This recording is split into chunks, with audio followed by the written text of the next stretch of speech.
Indian Institute of Coal Management welcomes one and all present here. Today, this morning, I am delighted to offer a warm and hearty welcome to eminent speaker for today's morning session, our very own CVO sir, Shri Brijesh Kumar Tripathi sir. Let us welcome him with a huge round of applause once again.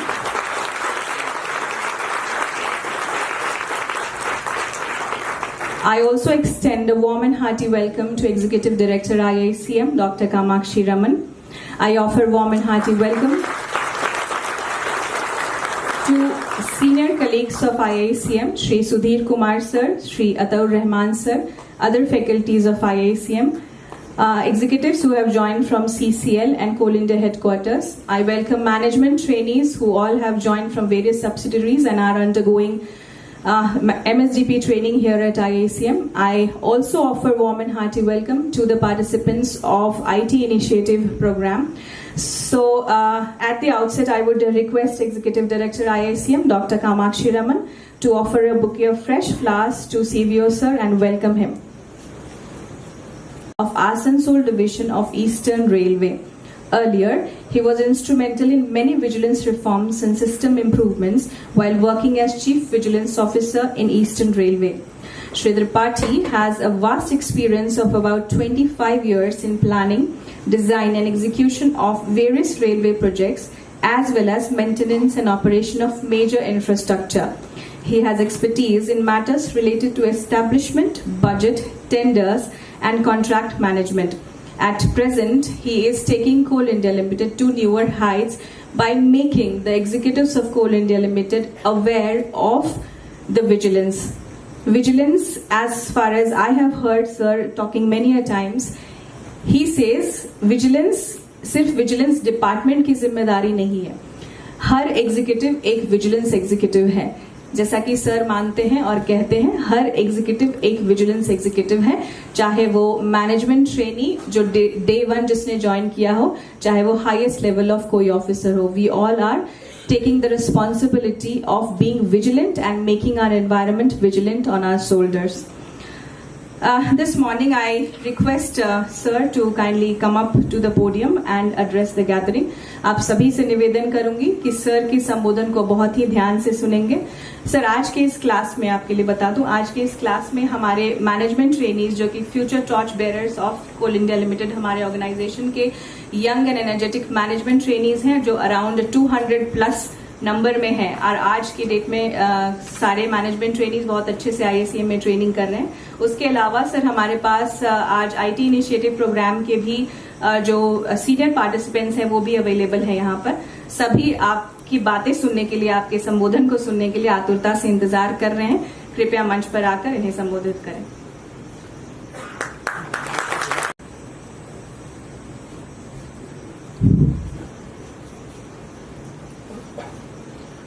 Thank you Sugandha Verma ji. आपने सही बोला कि मैं सबको बोलता हूं कि you are a vigilance officer. मैं एक रेलवे ऑफिसर हूं. जिस दिन मैं रेलवे ज्वाइन किया था उस दिन मुझको बताया गया था कि you are a vigilance officer, you are a safety officer, you are a personnel officer. हमको ये बताया गया था कि आपको खुद सतर्क रहना है, आपको खुद सेफ्टी भी देखना है, आपको अपना जो भी स्टेब्लिशमेंट का सेक्शन है वो भी आपको ही देखना है, क्योंकि आप वहां इसलिए भेजा जा रहा है कि आप वहां मैनेजमेंट के टॉप पोस्ट पर बैठे हैं. उसी थीम को लेकर के मैं जब यहां कोल इंडिया में ज्वाइन किया नवंबर 22 में, तो उस समय अग्रवाल साहब हमारे चेयरमैन थे. हर साल 1 जनवरी को या 2 जनवरी को हर आदमी एक रिजोल्यूशन लेता है कि अगले साल हमको क्या क्या काम करना है पूरे साल भर में, और पिछले साल क्या रिजोल्यूशन लिया था उसका ब्यौरा देना होता है. तो उसमें सीबीओ को भी अपना ब्यौरा देना पड़ा. तो मैंने बताया कि मैं ये काम करना है और ये काम मैं किया. उस समय हमारे चेयरमैन साहब, ऐसे ही बहुत लोग बैठा हुआ था उस समय, उन्होंने एक बात बताया कि त्रिपाठी जी ये जो बैठे हैं ना, इनके अंदर में विजिलेंस का डर समाया हुआ है। कुछ ऐसा करिए कि विजिलेंस का डर इनको खत्म हो। अब मैं इस पॉलिसी में सोचना शुरू किया। मैं हमेशा बॉस के स्टेटमेंट को अपना कमिटमेंट बना के चलता हूं। कोल इंडिया सब्सिडी मिलाकर के टोटल 9 CBOs है, 150 से ज्यादा बिजनेस ऑफिसर्स है। सब लोग हम लोग बैठकर रिसर्च किए क्या करना चाहिए, कैसे करना चाहिए। किसी आदमी को डर क्यों लगता है?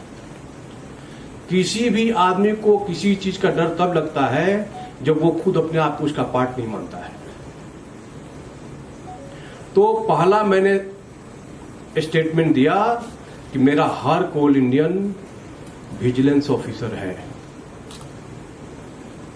यदि मेरा हर कोल इंडियन विजिलेंस ऑफिसर रहेगा तो फिर विजिलेंस से डरने की जरूरत ही नहीं है।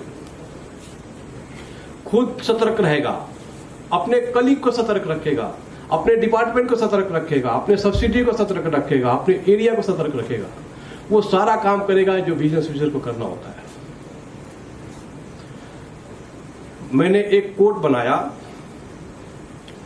जो बहुत लोगों के दिमाग में ये दुविधा होता था कि ये तो फॉल्ट फाइंडिंग के लिए डिपार्टमेंट बना हुआ है।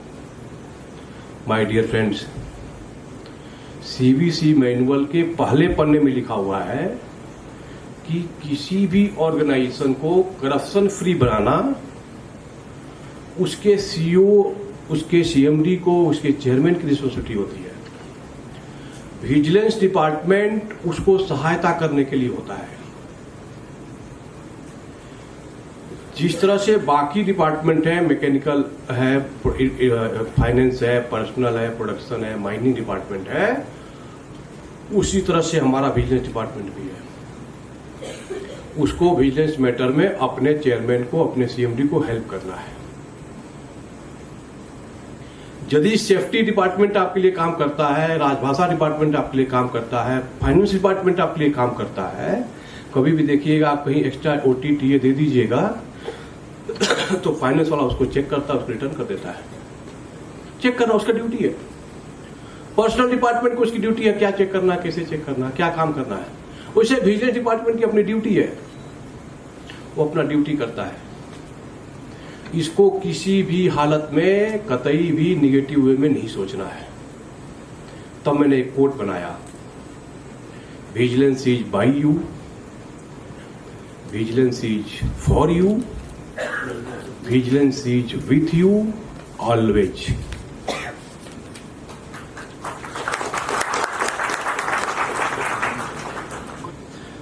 तो कुछ दिन पहले हम लोग जब 15 अगस्त मनाए थे, उसमें मैडम कामाक्षी ने जो स्पीच दिया था मैडम, उसको मैं सुना। कभी भी किसी चीज के बारे में जानना हो तो उसका जो भी टॉप बॉस है उसके बारे, उसका स्पीच पढ़ लीजिए या उसका स्टेटमेंट पढ़िएगा तो आपको पता चल जाएगा हाँ किस तरह से उसका कंट्रीब्यूशन है, क्या है। हमने 15 अगस्त को जो हमारे ऑनरेबल PM ने स्पीच दिया था लाल किले के प्राचीर से, वो सुना था। उन्होंने बोला था कि हमारे देश में भ्रष्टों का महिमा मंडल नहीं होना चाहिए। उन्होंने बोला था कि ये सोच मेंटलिटी हमको समाज में घुसाना है कि भ्रष्टाचारियों का आदर नहीं होना चाहिए। ये बैठाना है दिमाग में कि यदि कोई भ्रष्ट है तो बायकॉट होना चाहिए। He should feel the heat. मैं हर कोल इंडियन को जहां जा रहा हूं ये बताता हूं कि आप बेईमानों को तिरस्कार कीजिए, बहिष्कार कीजिए, उसको डिसरेस्पेक्ट कीजिए, और जो ईमानदार है उनको आदर कीजिए, उनको प्रोटेक्शन दीजिए, क्योंकि आप विजिलेंस ऑफिसर हैं, आप सजग अधिकारी हैं। हमारे सोसाइटी से जिस दिन भ्रष्टाचारियों को हम लोग रिस्पेक्ट करना बंद कर देंगे, देखिएगा हम अलग रास्ते में चले जाएंगे। हम लोग विकास के रास्ते पे, हम लोग भ्रष्टाचार मुक्त भारत का सपना जो हमारा है उसको पूरा करने के लिए चले जाएंगे। मैनुअल में भी लिखा हुआ है कि हर विजिलेंस ऑफिसर की ड्यूटी है, या हर अधिकारी की ड्यूटी है, हर चेयरमैन को ड्यूटी है, उसके मैनेजमेंट की ड्यूटी है, उस किंग का एक मत्स्य संहिता में पढ़ा था मैं कि what is the definition of king. आप लोग आज नहीं तो 2 साल बाद या 10 साल बाद किंग बनेंगे, अपने छोटे डिपार्टमेंट का किंग बनेंगे, या बड़े डिपार्टमेंट का किंग बनेंगे, या IICM का किंग बनेंगे, या सब्सिडी का किंग बनेंगे, या CIL का किंग बनेंगे। हमारे पास फ्यूचर किंग यहां बैठे हुए हैं।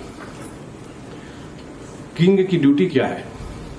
राजा की ड्यूटी है अपने प्रजा का समय से समय, टाइम टू टाइम चेक करते रहना, उसको टेस्ट करते रहना, उसका एग्जामिनेशन लेते रहना, और कौन अच्छा है कौन बुरा है उसको सेग्रीगेट करते रहना। यदि कोई अच्छा है उसका आदर होना चाहिए, उसको अवार्ड मिलना चाहिए, उसको सम्मान मिलना चाहिए। जो बुरा है, कमजोर है, भ्रष्ट है, उसको कंट्रोल करना है, उसको गाइड करना है, उसको पनिशमेंट देना है। ये राजा का काम होता है। हर HOD, हर हेड ऑफ डिपार्टमेंट, हर आदमी अपने आप में राजा है, उसको अपने आदमी को चेक करता रहे। जैसे आप आदर रिस्पेक्ट करेंगे अच्छे लोगों का और बुरे लोगों को सप्रेस करेंगे, कंट्रोल करेंगे, तो आपका ऑर्गेनाइजेशन करप्शन फ्री माहौल या गुड गवर्नेंस की तरफ जाएगा। ये राजा की ड्यूटी होती है। उसी तर्ज पर हम जिस दिन भ्रष्टाचारियों का विरोध करना शुरू करेंगे, उसका डिसरिस्पेक्ट करना शुरू करेंगे, हम लोग भ्रष्टाचार मुक्त करेंगे। वो आदमी करता क्या है? करप्शन करेगा और हमको भी बदनाम करेगा, कंपनी को बदनाम करेगा, अल्टीमेटली CIL का बदनाम करेगा, पूरे देश को बदनाम करेगा। ऐसे लोगों को एज ए कलीग मैं तो बर्दाश्त नहीं करूंगा। As a seniors please don't support them. जितने टॉप बॉसेज हैं, यदि भ्रष्टाचारियों को सपोर्ट कर रहे हैं तो बर्दाश्त नहीं किया जाएगा। ये मैं चेयरमैन साहब को बता के आया कि जो आदमी एग्रीड लिस्ट में है, जो सीक्रेट ODI लिस्ट में है, उस आदमी को हम सेंसिटिव पोस्ट पर क्यों रखेंगे? उसको फील होना चाहिए कि हमको आइसोलेशन में रखा गया है because I have done this. कल से आप, आज से, अभी से एज ए विजिलेंस ऑफिसर काम कीजिए और ऐसे लोगों को रोकिए, टोकिए। हम एक रामायण का एग्जाम्पल देना चाहते हैं। रामायण में भगवान श्री राम के 2 भक्त थे, एक हनुमान जी थे, एक विभीषण थे। आज मैडम बता रही थी कि कहीं ग्रुप ऑफ पीपुल हमारा कोल इंडियन गया था ट्रेनिंग में, वहां हमारा आदमी जाकर के कोल इंडिया की ही बुराइयां शुरू कर दिया। एक चीज और जिंदगी में याद रखिए, नाम नमक निशान। मैं रेलवे छोड़ करके अभी कोल इंडिया में आया हूं तो कोल इंडिया ही मेरा सब कुछ है। इसका नाम कैसे बना रहे, नाम कैसे आगे बढ़े, इस पे मुझको काम करना है। इसके नमक की कीमत हमको चुकाते रहना है, और इसका निशान, कोल इंडिया का लोगो, कोल इंडिया का झंडा ऊंचा रहे, उसके लिए हमको हर काम करना है। मैं इसलिए आपके पास आया हूं। और आपको ये भी फील होना चाहिए, नाम नमक निशान, ये आर्मी वाला भी देखिएगा देश के लिए उसके कुर्बान हो जाता है। तो विभीषण और हनुमान जी 2 भक्त थे भगवान श्री राम के। आप देखिएगा हनुमान जी की पूजा हर गांव में, हर गली में, हर चौराहे पर होता है, और विभीषण का पूजा कहीं नहीं होता है। लोग अपने बच्चे का नाम रखना भी नहीं रखते विभीषण। उल्टा हमारे सोसाइटी में लोग विभीषण देख करके लोग ऐसे समाज के लोग हैं उनको उपमा देते हैं कि तुम तो विभीषण हो, और उसे सतर्क भी रहते हैं। यदि हम रामायण से सीखते आए हैं कि किसकी पूजा होनी चाहिए, किसकी पूजा नहीं होनी चाहिए, तो हम अपने भ्रष्टों को और जो उनको हम क्यों नहीं बाइकाट मारे, उनको क्यों नहीं विभीषण की तरह ट्रीटमेंट दें? तो विभीषण का और हनुमान जी का दोनों का इक्वल कंट्रीब्यूशन था लंका विजय में भगवान श्री राम का। कभी आपने सोचा ऐसा क्यों? क्योंकि विभीषण में सारी अच्छाइयां थी, उसका भी कंट्रीब्यूशन, हमारे जो भ्रष्ट होते हैं ना उसका भी डायरेक्टली इनडायरेक्टली कंट्रीब्यूशन होता है कंपनी में। ऑनेस्ट का भी होता है, भ्रष्टों का भी होता है। लेकिन भ्रष्टों का, विभीषण का पूजा जानते हैं क्यों नहीं होता है? क्योंकि उनके अंदर एक ऐप था। वो कविता तिवारी की एक कविता मैं हमेशा सुनाता हूं, विभीषण राम जी के भक्त थे ये जानते सब है। विभीषण राम जी के भक्त थे ये जानते सब है, मगर जो देशद्रोही हो उसे पूजा नहीं जाता, उसे पूजा नहीं जाता।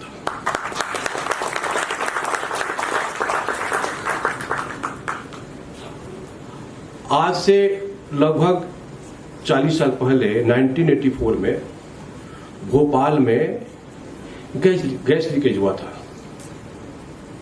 वो बहुत ही दुखदाई घटना थी। अराउंड 4000 लोग मारे गए थे। अमेरिकन कंपनी थी। उस घटना के कुछ दिन बाद उसको सीबीआई इंक्वायरी दे दिया गया। अमेरिकन कंपनी, उसका जो मालिक था वारेन एंडरसन, वो अपने कंपनी को देखने आया।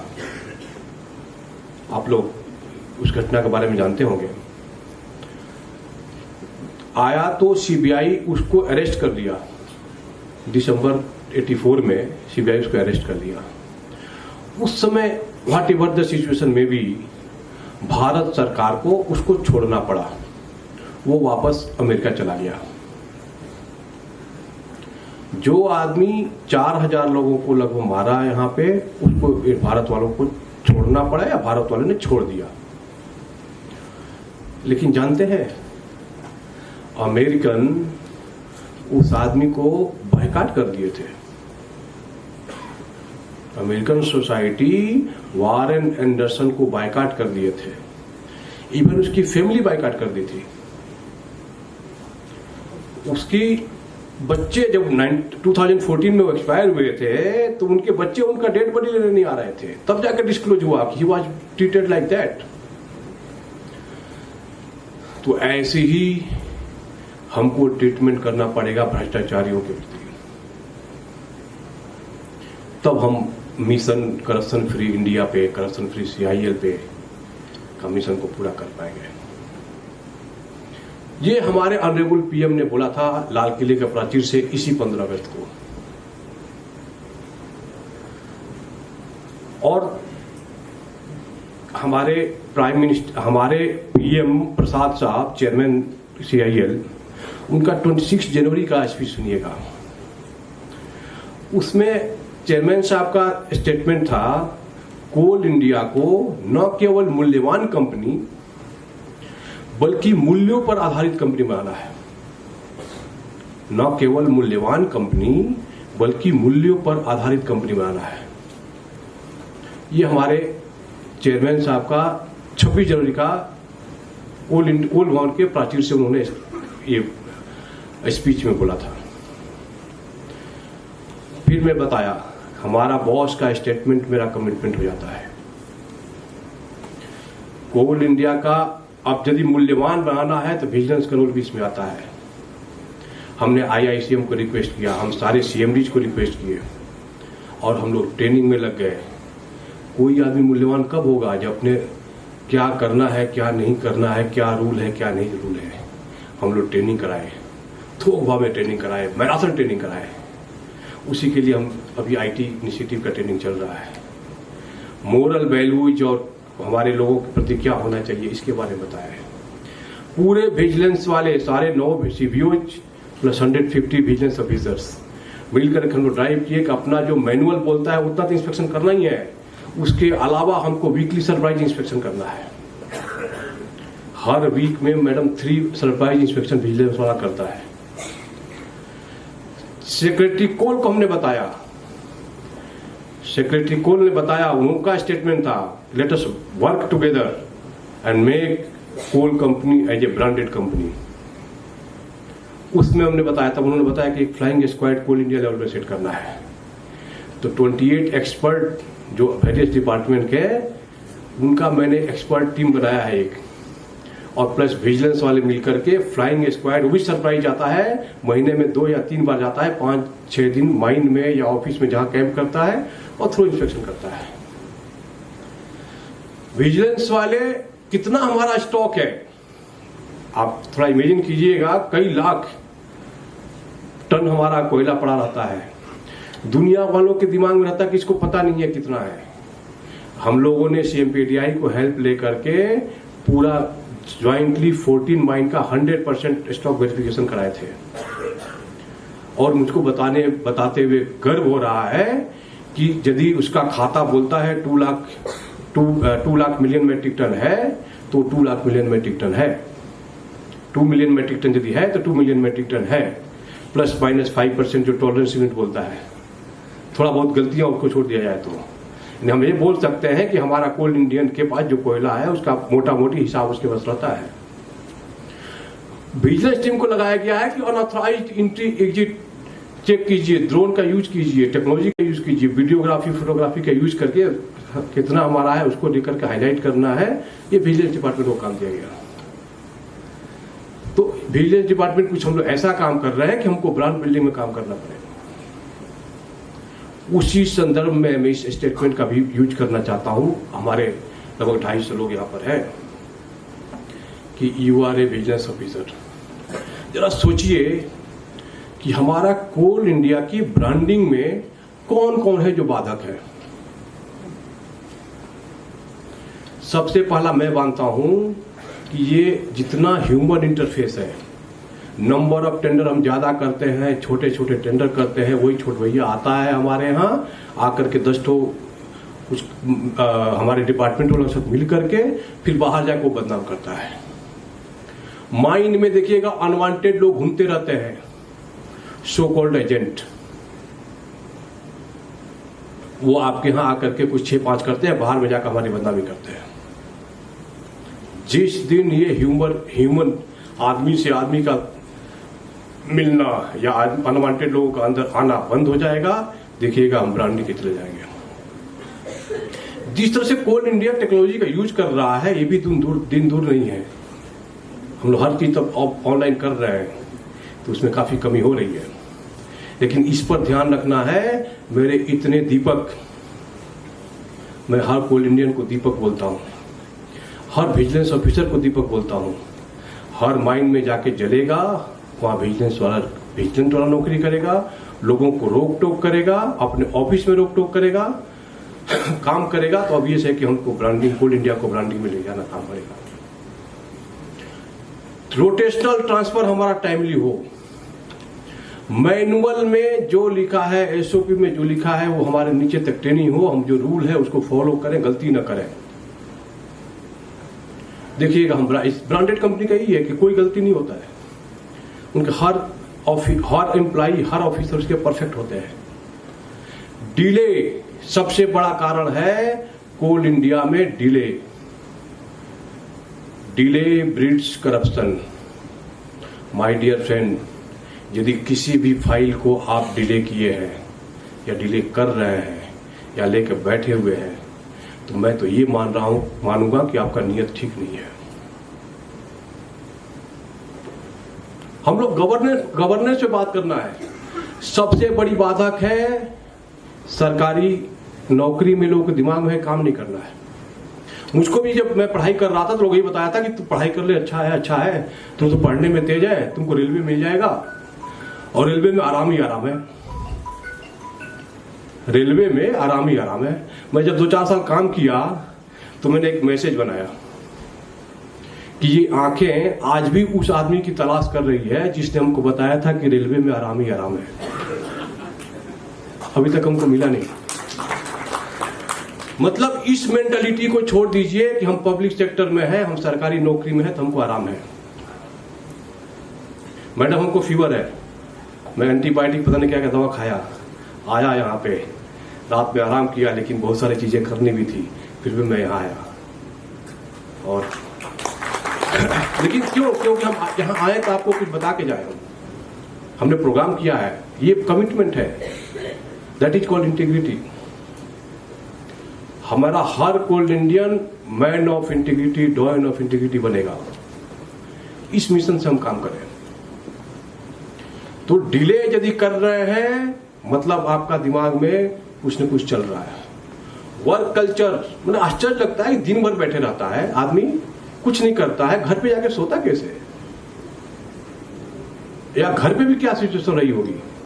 तो ये हमको मान के चलना है। हमको यदि कोई हमारे ऑफिस में काम नहीं कर रहा है तो उसको गाइड कीजिए, उसको मोटिवेट कीजिए। आपको इस तरह से हम इंप्रूवमेंट कर पाएंगे। एक गैलेप सर्वे करके हुआ था, उसमें था कि किसी भी ऑर्गेनाइजेशन में 63% लोग होते हैं जो डिसएंगेज होते हैं। नौकरी तो कर रहे हैं लेकिन अपना 9 से 5 नौकरी करके चले जाएंगे। 63% होते हैं जो डिसएंगेज होते हैं। 24% ऐसे होते हैं जो क्रिटिकली डिसएंगेज होते हैं, बैडली डिसएंगेज होते हैं, न करूंगा न करने दूंगा। 24% ऐसे हैं। करप्शन वाले भी, करप्ट वाले भी उसी में आते हैं। और 13% ऐसे होते हैं जिसके लिए कंपनी ही सब कुछ है, दिन रात लगे रहते हैं कंपनी के बारे में। मैं अपने आप को इस तरह से अज्यूम किया कि हम ऐसा कुछ टारगेट बनाए, ऐसा कुछ मिशन बनाए, कुछ 24% पे अटैक किया जाए, उसको 63 में ले जाए, चाहे 13 में ले जाए। शायद हम 13 में नहीं ले जा सकते, लेकिन 63 में ले जाए तो भी 1% भी यदि हम किसी को चेंज कर दे रहे हैं तो मेरा बहुत बड़ा अचीवमेंट कहलाएगा। इससे ही मैं आप सबको ये रिक्वेस्ट करना चाहता हूं, आप नया ज्वाइन किए हैं कोल इंडिया कंपनी, आप मैडम के भाषण में सुनिएगा उन्होंने क्या क्या नहीं बताया था। कोल इंडिया एक बहुत ही बड़ी कंपनी में आप ज्वाइन करने जा रहे हैं। मैं हमेशा मानता हूं कि कोल इंडिया लकी है कि ऐसे होनहार जो क्रीम है हमारे देश के, उसको पाया है। You are genius. जो जीनियस है वही आज के डेट में पब्लिक सेक्टर में आ पाता है। देखिएगा इतना ज्यादा स्ट्रगल करना पड़ रहा है कि जो स्ट्रगल किया हुआ है परफेक्ट वही आ पाता है। पर्पस ताली बजाना नहीं है, मिशन को समझे, मिशन को देखें। माय डियर फ्रेंड, आप यदि यहाँ आए, कोल इंडिया लकी हैं, तो एक मिशन बनाइए कि मुझको पैसा कमाना या नेम फेम कमाना मेरा लक्ष्य नहीं होना चाहिए। मेरा लक्ष्य क्या होना चाहिए? हम सिस्टम को परिवर्तित करें, हम उस बुद्धि का यूज करें जिससे हमने पढ़ाई किया था, वो चीजें हम अप्लाई करें जो हमारे पेरेंट्स ने हमको सिखाया था, वो चीजें हम अप्लाई करेंगे जो हमारे गुरुजी ने हमें सिखाया था। यहां से जो हम सीख करके जा रहे हैं वो हम जाकर के अप्लाई करेंगे माइंड में। हम जाकर के माइंड में हमारे अंदर जो परंपरा है, माय डियर फ्रेंड, परंपरा का मीनिंग बहुत है। माइंड में आप जाएंगे, चाहे ऑफिस में जाएंगे, चाहे कोल इंडिया के जब वर्किंग कल्चर में जाएंगे, तो वहां पर परंपरा कुछ अच्छी मिलेगी, कुछ खराब मिलेगा। लेकिन आप परिवर्तन करने के लक्ष्य से जाइए। जो अच्छी परंपरा है उसको और अच्छा बनाइए, जो खराब परंपरा है उसे टकराइए। वहां एक से एक मोटी चमड़ी वाले बैठे मिलेंगे, लेकिन माय डियर फ्रेंड, डरने की जरूरत नहीं है, क्योंकि दिया यदि अंधेरा से जलेगा तो फिर अपना कर्म कैसे कर पाएगा। एक फिर मैं रामायण से जोड़ूंगा। जब मेघनाथ लड़ाई के लिए जा रहे थे, सबको पता था कि भगवान राम तो भगवान है, तो मरना ही है इसको। मंदोदरी हो, रावण हो, सबका बेटा जी जाता है ना तो अंदर के अलग तरह की फीलिंग आती है। तो मेघनाथ ने अपने मम्मी पापा को समझाया था, अपने राज्यवासियों को बताया था कि भावुक होने की जरूरत नहीं है, भावुकता से कर्तव्य बढ़ा, भावुकता से कर्तव्य बढ़ा, कर्तव्य निभे बलिदानों से, डरिए मत। भावुकता से कर्तव्य बढ़ा, कर्तव्य निभे बलिदानों से, दीपक जलने की रीत नहीं, छोड़े डर के तूफानों से।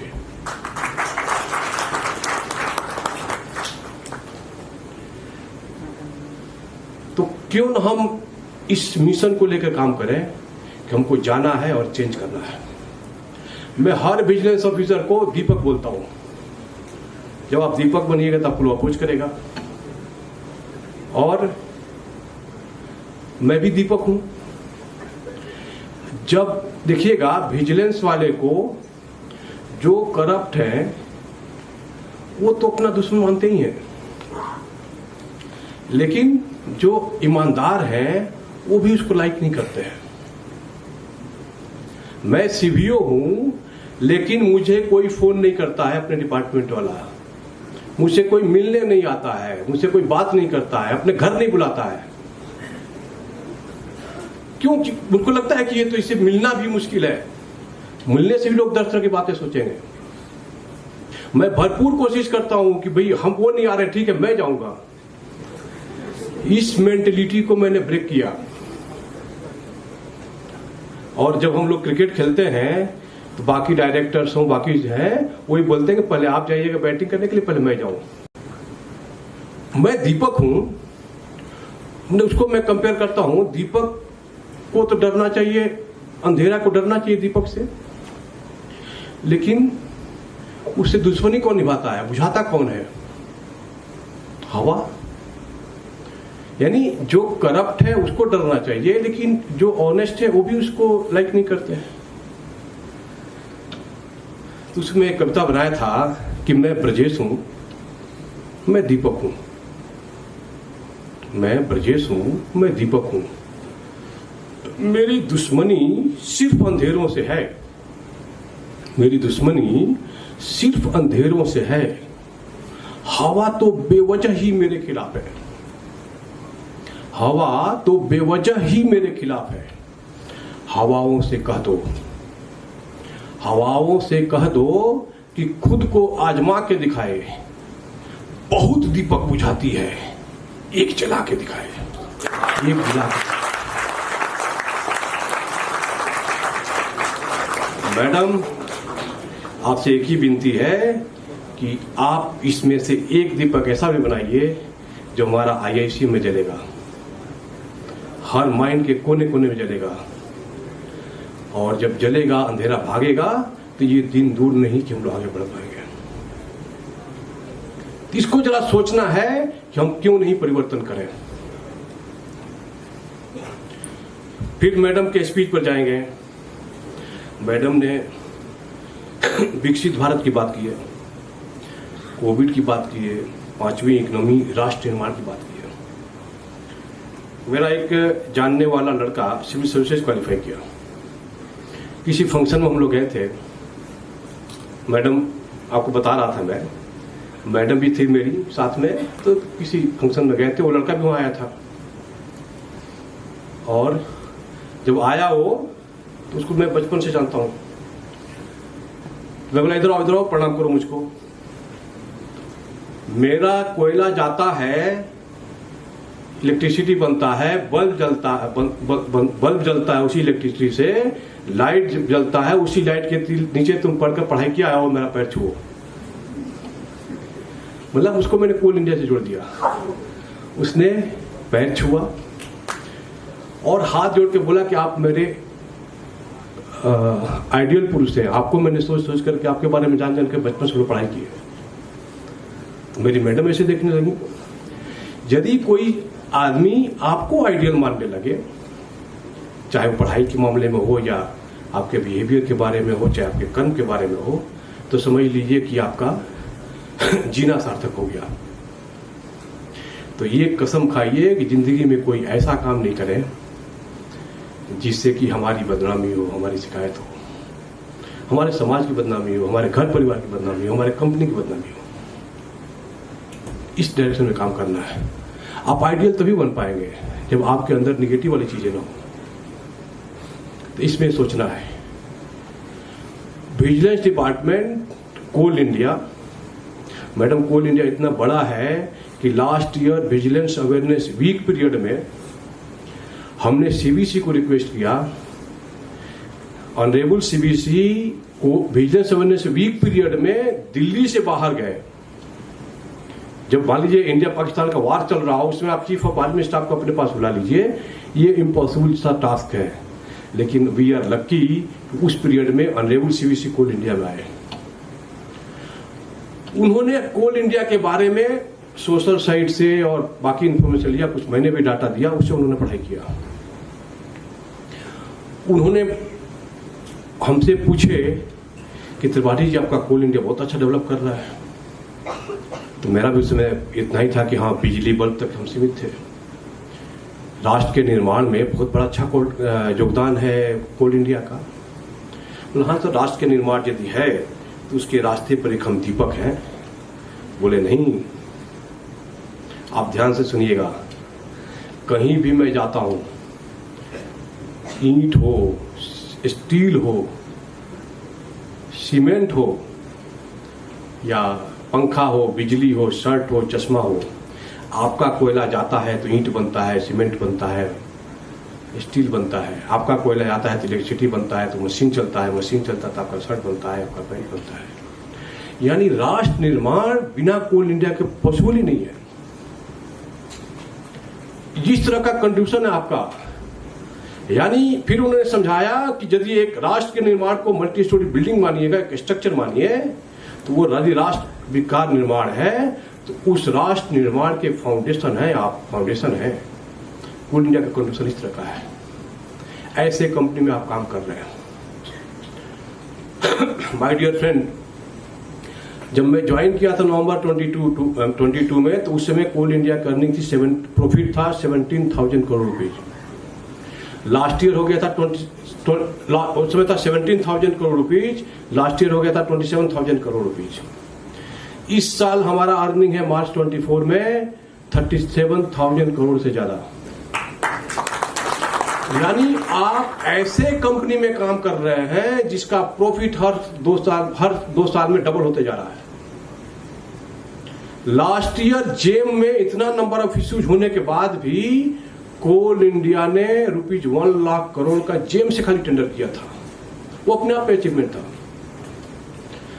पीएमओ के अंदर में हमारे एन नंबर ऑफ मंत्रालय है। पीएमओ के अंदर में एन नंबर ऑफ मंत्रालय है, बहुत बड़े बड़े मंत्रालय है, पता नहीं क्या क्या मंत्रालय है। लेकिन जब ईयर 23-24 खत्म हुआ, 31 मार्च के बाद 1 अप्रैल को ऑनरेबल पीएम का एकमात्र ट्वीट आता है। वो ट्वीट आता है कोल मंत्रालय का। वो ट्वीट आता है कि कोल मंत्रालय कोल प्लस लिग्नाइट मिलाकर के 1000 मिलियन मैट्रिक टन का कोल प्रोडक्शन पार किया। ये आपका अचीवमेंट का ट्वीट था। कोल इंडिया लास्ट 2 इयर्स में डबल डिजिट, माइनिंग सेक्टर का कंपनी यदि डबल डिजिट का ग्रोथ अचीव कर रहा है कंटिन्यूअस 2 इयर्स, यानी एक बार ग्रोथ टारगेट पूरा किया, उस पर भी फिर 10% का ग्रोथ पार कर रहा है। That is very great achievement for mining companies. ये क्यों हो रहा है? क्योंकि आप इस तरह से आगे बढ़ रहे हैं, इस तरह से कर पा रहे हैं, टेक्नोलॉजी का यूज कर रहे हैं। जो भी आपका सोच है वो आपका बदल रहा है, काम कर रहे हैं। दिन रात हमारा कोल इंडियन माइंड में हो, चाहे ऑफिस में हो, चाहे जहां भी हो, काम करता है, तब जाके अचीवमेंट होता है। यानी ऐसे कंपनी में आप हैं जिसका निर्माण इस तरह से है। इस साल विजिलेंस अवेयरनेस वीक पीरियड में हमने एक और अचीवमेंट किया था। कारगिल के समय में जो चीफ ऑफ आर्मी स्टाफ थे, जनरल वीपी मलिक, उनको हम लोग बुलाए थे। आपको याद है ना कारगिल में किस तरह से धोखा हुआ था और किस तरह से फिर हम लोगों ने पाकिस्तान को धूल चटाया था। मेरी इच्छा थी जो आदमी अचीव किया है, जो विनर है, वो आकर जब बोलेगा तो अपने बात आएगी। तो उन्होंने ये बात बताया था, नाम नमक निशान वाला, जो मैं आपको शुरू में बताया था। उन्होंने एक और चीज बताया था, आर्मी से कंपेयर किया। मैडम आपका स्पीच में आपने कोविड के बारे में बताया था। कोविड पीरियड में सोचिएगा, उस ड्यूरेशन में पूरे विश्व में अलग तरह का विपत्ति था। ऐसी विपत्ति थी, कोई आदमी नहीं था जो डरा ना हो। आदमी से आदमी डरा हुआ था। सब लोग अपने घर में दुबके हुए थे। ऐसी मुसीबत में जरा सोचिएगा, हिंदुस्तान के किसी कोने में एक भी स्ट्रीट लाइट ऑफ हुआ, एक भी लिफ्ट चलना बंद हुआ, इलेक्ट्रिसिटी की एक भी कुछ भी प्रॉब्लम हुई? कहीं से कोई खबर नहीं आया इलेक्ट्रिसिटी के बारे में। क्यों? क्योंकि उस मुसीबत के समय हमारा हर कोल इंडियन घर से निकला, अपनी जान का परवाह नहीं किया, अपने फैमिली का जान का परवाह नहीं किया, माइन में जाकर के कोल प्रोड्यूस किया, ट्रांसपोर्ट कराया, पावर सेक्टर में भिजवाया, ताकि मेरा देश में विपत्ति पड़ा हुआ है, कुछ और प्रॉब्लम न हो जाए। जब आपको जनरल मलिक ने इसको कंपेयर किया आर्मी से, तो उन्होंने बताया कि मानता हूं कि आर्मी की नौकरी कठिन है, लेकिन आपका भी नौकरी आसान नहीं है। इस तरह के आप काम कर रहे हैं। सड़क, इंफ्रास्ट्रक्चर, विश्व में विश्वास, यानी अभी भारत के ऊपर सबकी नजर है कि भारत कुछ डेवलप करेगा तो मुझको हेल्प करेगा, मुझको हेल्प करेगा, मुझको हेल्प करेगा। वैसे ही पूरे भारत को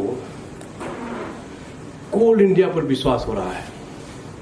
फिर मैं 15 अगस्त का ऑनरेबल पीएम के स्पीच पर जाऊंगा। उन्होंने इस स्पीच में बताया कि जब 2014 में ज्वाइन किए थे तो 2.5 करोड़ लोगों के पास इलेक्ट्रिसिटी नहीं पहुंचा था। 18,000 गांव था जिसमें इलेक्ट्रिसिटी नहीं पहुंचा था। उन्होंने लाल किले के प्राचीर से बोला कि मैंने बोला कि मैं पहुंचाऊंगा और मैंने पहुंचाया। इससे आपको मेरे ऊपर विश्वास हुआ। जब हर कोल इंडियन उस स्पीच को सुनेगा तो वो अपने से लिया कि यदि किसी ने 10 साल पहले बोला कि हर घर में लाइट दूंगा तो उसका इलेक्ट्रिसिटी कहां से आएगा और मेरे चलते आएगा। मतलब डायरेक्टली इनडायरेक्टली उन्होंने कोल इंडिया पर विश्वास जताया कि कोल इंडिया मेरा है, इस पर इतना भरोसा है। इसी के विश्वास के चलते हमने जनता का विश्वास पूरा किया और विश्वास पाया। तो आपका जो अचीवमेंट है, यदि राष्ट्र का विकास हम 7% या 10% या 12% कल्पना कर रहे हैं तो कोल इंडिया को इसी डायरेक्शन में जाना पड़ेगा। अदरवाइज कोई इंफ्रास्ट्रक्चर भी नहीं होने वाला, ना बिजली बत्ती होने वाला, ना कोई फैक्ट्री का कारखाना बनने वाला है। तो हमको कदम से कदम मिला के चलना पड़ेगा। जिस गति से राष्ट्र का निर्माण होगा उसी गति से हमको भी डेवलपमेंट करना पड़ेगा। माय डियर फ्रेंड, 2047 तक 2047 तक हम एक लक्ष्य लेके चल रहे हैं कि देश को विकसित भारत बनाएंगे, भारत को विकसित भारत बनाएंगे। अब विकसित भारत जब हो तो हमारा कोल इंडिया उस समय क्या होगा, कैसे होगा? आपके बच्चे देखिएगा कोल के प्रेजेंट फॉर्म में कोल को एक्सेप्ट नहीं करेंगे because of pollution and all. Madam आपके स्पीच में है कि हमारा क्या फ्यूचर में प्लानिंग है। हम सोलर में जा रहे हैं, गैसिफिकेशन में जा रहे हैं, बाकी सब टेक्नोलॉजी में जाएंगे, न्यू इनोवेशन में हमको जाना पड़ेगा। माय डियर फ्रेंड, कोई भी चीज नया करना पड़ता है ना तो फिर से नए सिरे से पढ़ाई करना पड़ता है, नए सिरे से ट्रेनिंग करना पड़ता है, नए सिरे से उसमें डिसीजन लेने में हाथ कांपता है। लेकिन हम नौकरी क्यों कर रहे हैं? डिसीजन लेने के लिए। नौकरी हम कर रहे हैं डिसीजन लेने के लिए। मैं आपको ये बोलने आया हूं कि आप डिसीजन लीजिए, क्योंकि डिसीजन लेने के लिए ही आप सर्विस ज्वाइन किए हैं। डिसीजन नहीं लेंगे तो हम 2047 का मिशन पूरा नहीं कर पाएंगे। डिसीजन नहीं लेंगे तो हमारा कोल इंडिया आगे नहीं बढ़ पाएगा। इनोवेटिव डिसीजन लीजिए। IICM आपके पास है जो आपको ट्रेनिंग भी प्रोवाइड करेगा। कोई भी डिसीजन लेने के लिए हमको क्या जरूरत चाहिए? नॉलेज होना चाहिए, इनपुट होना चाहिए, ट्रेनिंग होना चाहिए, कॉन्फिडेंस होना चाहिए, एक्सपीरियंस होना चाहिए, और साथ में मैं ऐड कर रहा हूं कि फियरलेस इन्वायरमेंट होना चाहिए, करप्शन फ्री इन्वायरमेंट होना चाहिए। जब ये मिलेगा तब आप डिसीजन लेंगे, अदरवाइज डिसीजन लेते समय हाथ कांपेगा। तो आपको डिसीजन लेना है और डिले नहीं करना है, क्योंकि हमको ब्रांडेड कंपनी की सपना देख रहे हैं। हमको कोई भी चीज डिले करने से ऐसा नहीं होगा कि डिसीजन हो जाएगा। तो मेरी बात मानिए, आप लोग काम कीजिए, डिले कीजिए, यानी बोल्ड डिसीजन लीजिए, यानी आग पे चलिए। आपके बगल में एक बिजनेस डिपार्टमेंट बैठा हुआ है, यदि कहीं आपका पैर जलेगा तो आपको मलहम लगाएगा। यदि आप डिसीजन ले रहे हैं, सोच समझ के डिसीजन ले रहे हैं, रूल देख करके डिसीजन ले रहे हैं, कंपनी के हित में डिसीजन ले रहे हैं, और यदि वो डिसीजन गलत भी हो जाए, डिसीजन कब लेना होता है? जब ABCD ऑप्शन हो तभी डिसाइड करना था, ए करें कि बी करें, ए को L1 दें कि L2 को दें, क्या करें, तब तभी पता होता है। लेकिन आप डिसीजन लीजिए, उसमें कहीं भी कोताही मत कीजिए, कंजूसी मत कीजिए। वो यदि डिसीजन गलत भी हो गया, सोच समझ के ले रहे हैं, दिल से आप डिसीजन ले रहे हैं, यदि गलत भी हो गया तो मेरी बात मानिए कि आपको कभी भी आत्मग्लानि नहीं होगी। मतलब मैंने जो डिसीजन लिया था 2 साल बाद 4 साल बाद यदि विजिलेंस वाले पकड़ लिया या बॉस भी डांट पकड़ लिया तो आपको आत्मग्लानि नहीं होगी कि मैंने जो सिचुएशन में डिसीजन लिया था, सोच समझ के लिया था, डिस्कस करके लिया था, मैनुअल रूल देख करके लिया था, कंपनी के हित में डिसीजन लिया था। गलत हो गया, नसीब खराब था, गलत हो गया, आपको आत्मग्लानि नहीं होगी। लेकिन माय डियर फ्रेंड, ये ध्यान रहे कि आप क्यों डिसीजन ले रहे हैं, उसको आप रिकॉर्ड कर दीजिए उस फाइल में। यदि आप रिकॉर्ड कर देंगे तो विजिलेंस वाला उस फाइल को पढ़ेगा, फिर आपसे पूछने भी नहीं जाएगा। दूसरी तरफ यदि आप डिसीजन ले रहे हैं अपने स्वार्थ के लिए, मालाफाइड डिसीजन ले रहे हैं, अपना नियत आपका खराब है तब ले रहे हैं, कंपनी को नुकसान पहुंचाने के लिए ले रहे हैं, आपको रांची में पोस्टिंग बने रहना है, इसके चलते डर के मारे डिसीजन ले रहे हैं, इस डिसीजन को कोई बर्दाश्त नहीं कर पाएगा। कोल इंडिया में ऐसे लोगों को कोई जगह नहीं है,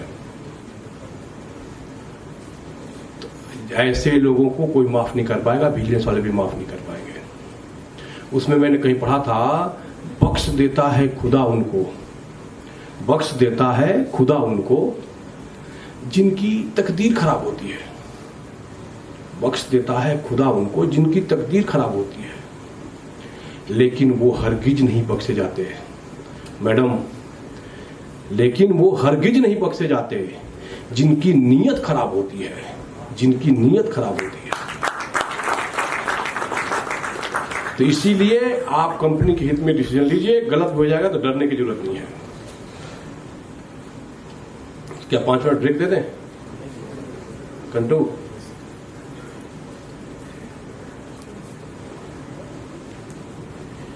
एक मैंने कंपेयर किया, मैडम आपने लिखा ना अनाथ बच्चों को IAS ऑफिसर को छात्रवृत्ति दे रहे हैं, यानी कोल इंडिया इतना बड़ा हो गया है कि हम मानवता वाली काम करना शुरू कर दिए हैं, स्पिरिचुअल काम शुरू कर दिए हैं।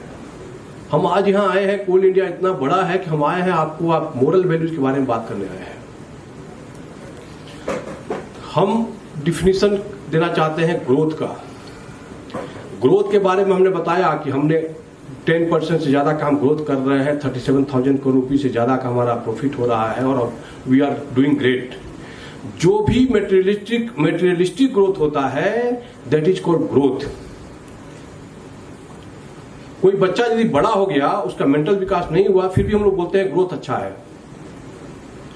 ग्रोथ, प्रोग्रेस एंड सक्सेस, ये 3 वर्ड का डिफिनेशन में ये दिनों में अंतर क्या है, ये मैं बता रहा हूं कि कोल इंडिया का progressing well, Coal India is growing well, मतलब टेक्नोलॉजी का यूज कर रहे हैं प्रॉफिट में, इवन हम विदेश में भी जा रहे हैं, फॉरेन में भी जा रहे हैं, हमारा we are going to the global, foreign country में भी कोल इंडिया जा रहा है।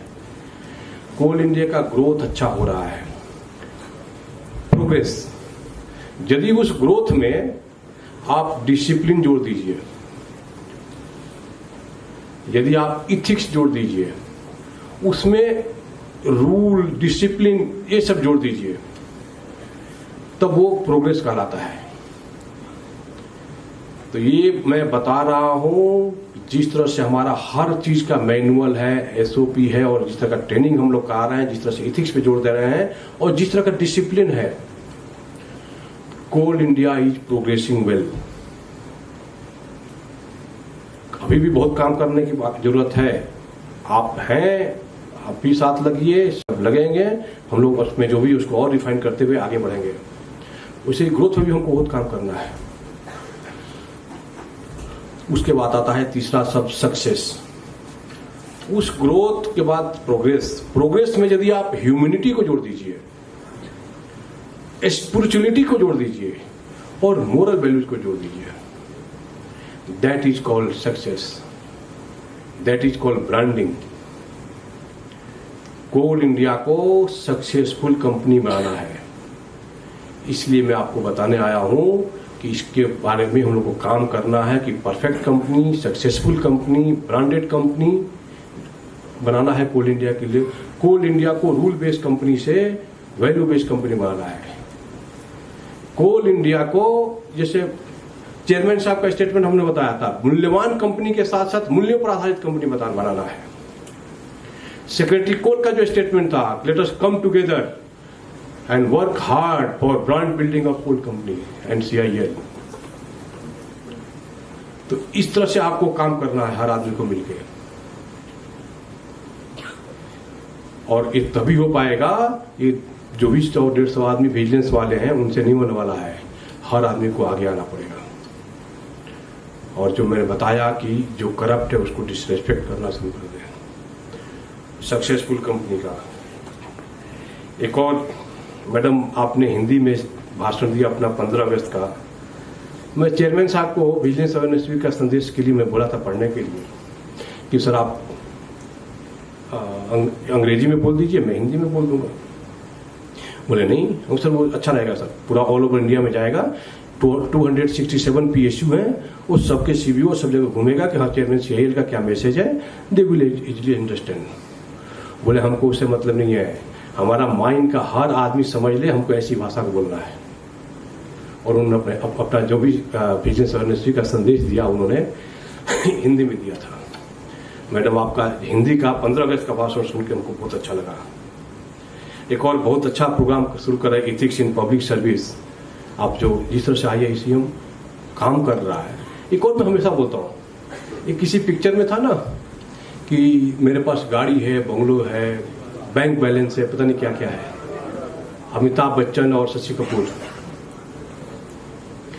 तो मैं लगभग 1.5 साल पहले इसी में एक हम लोग प्रोग्राम कराए थे, और उसका सोशल मीडिया चारों ओर काफी वायरल हो गया था। फिर लोगों ने देखा कि IICM क्या है और उसका फैसिलिटी क्या है, इंफ्रास्ट्रक्चर क्या है। हिंदुस्तान में सबके पास ऐसा इंस्टीट्यूशन नहीं है जो इतना बड़ा लार्ज लेवल पे हो, इतना बड़ा सेटअप हो, इतना बड़ा फैसिलिटीज हो, इतना ह्यूज मात्रा में ट्रेनिंग करा सके।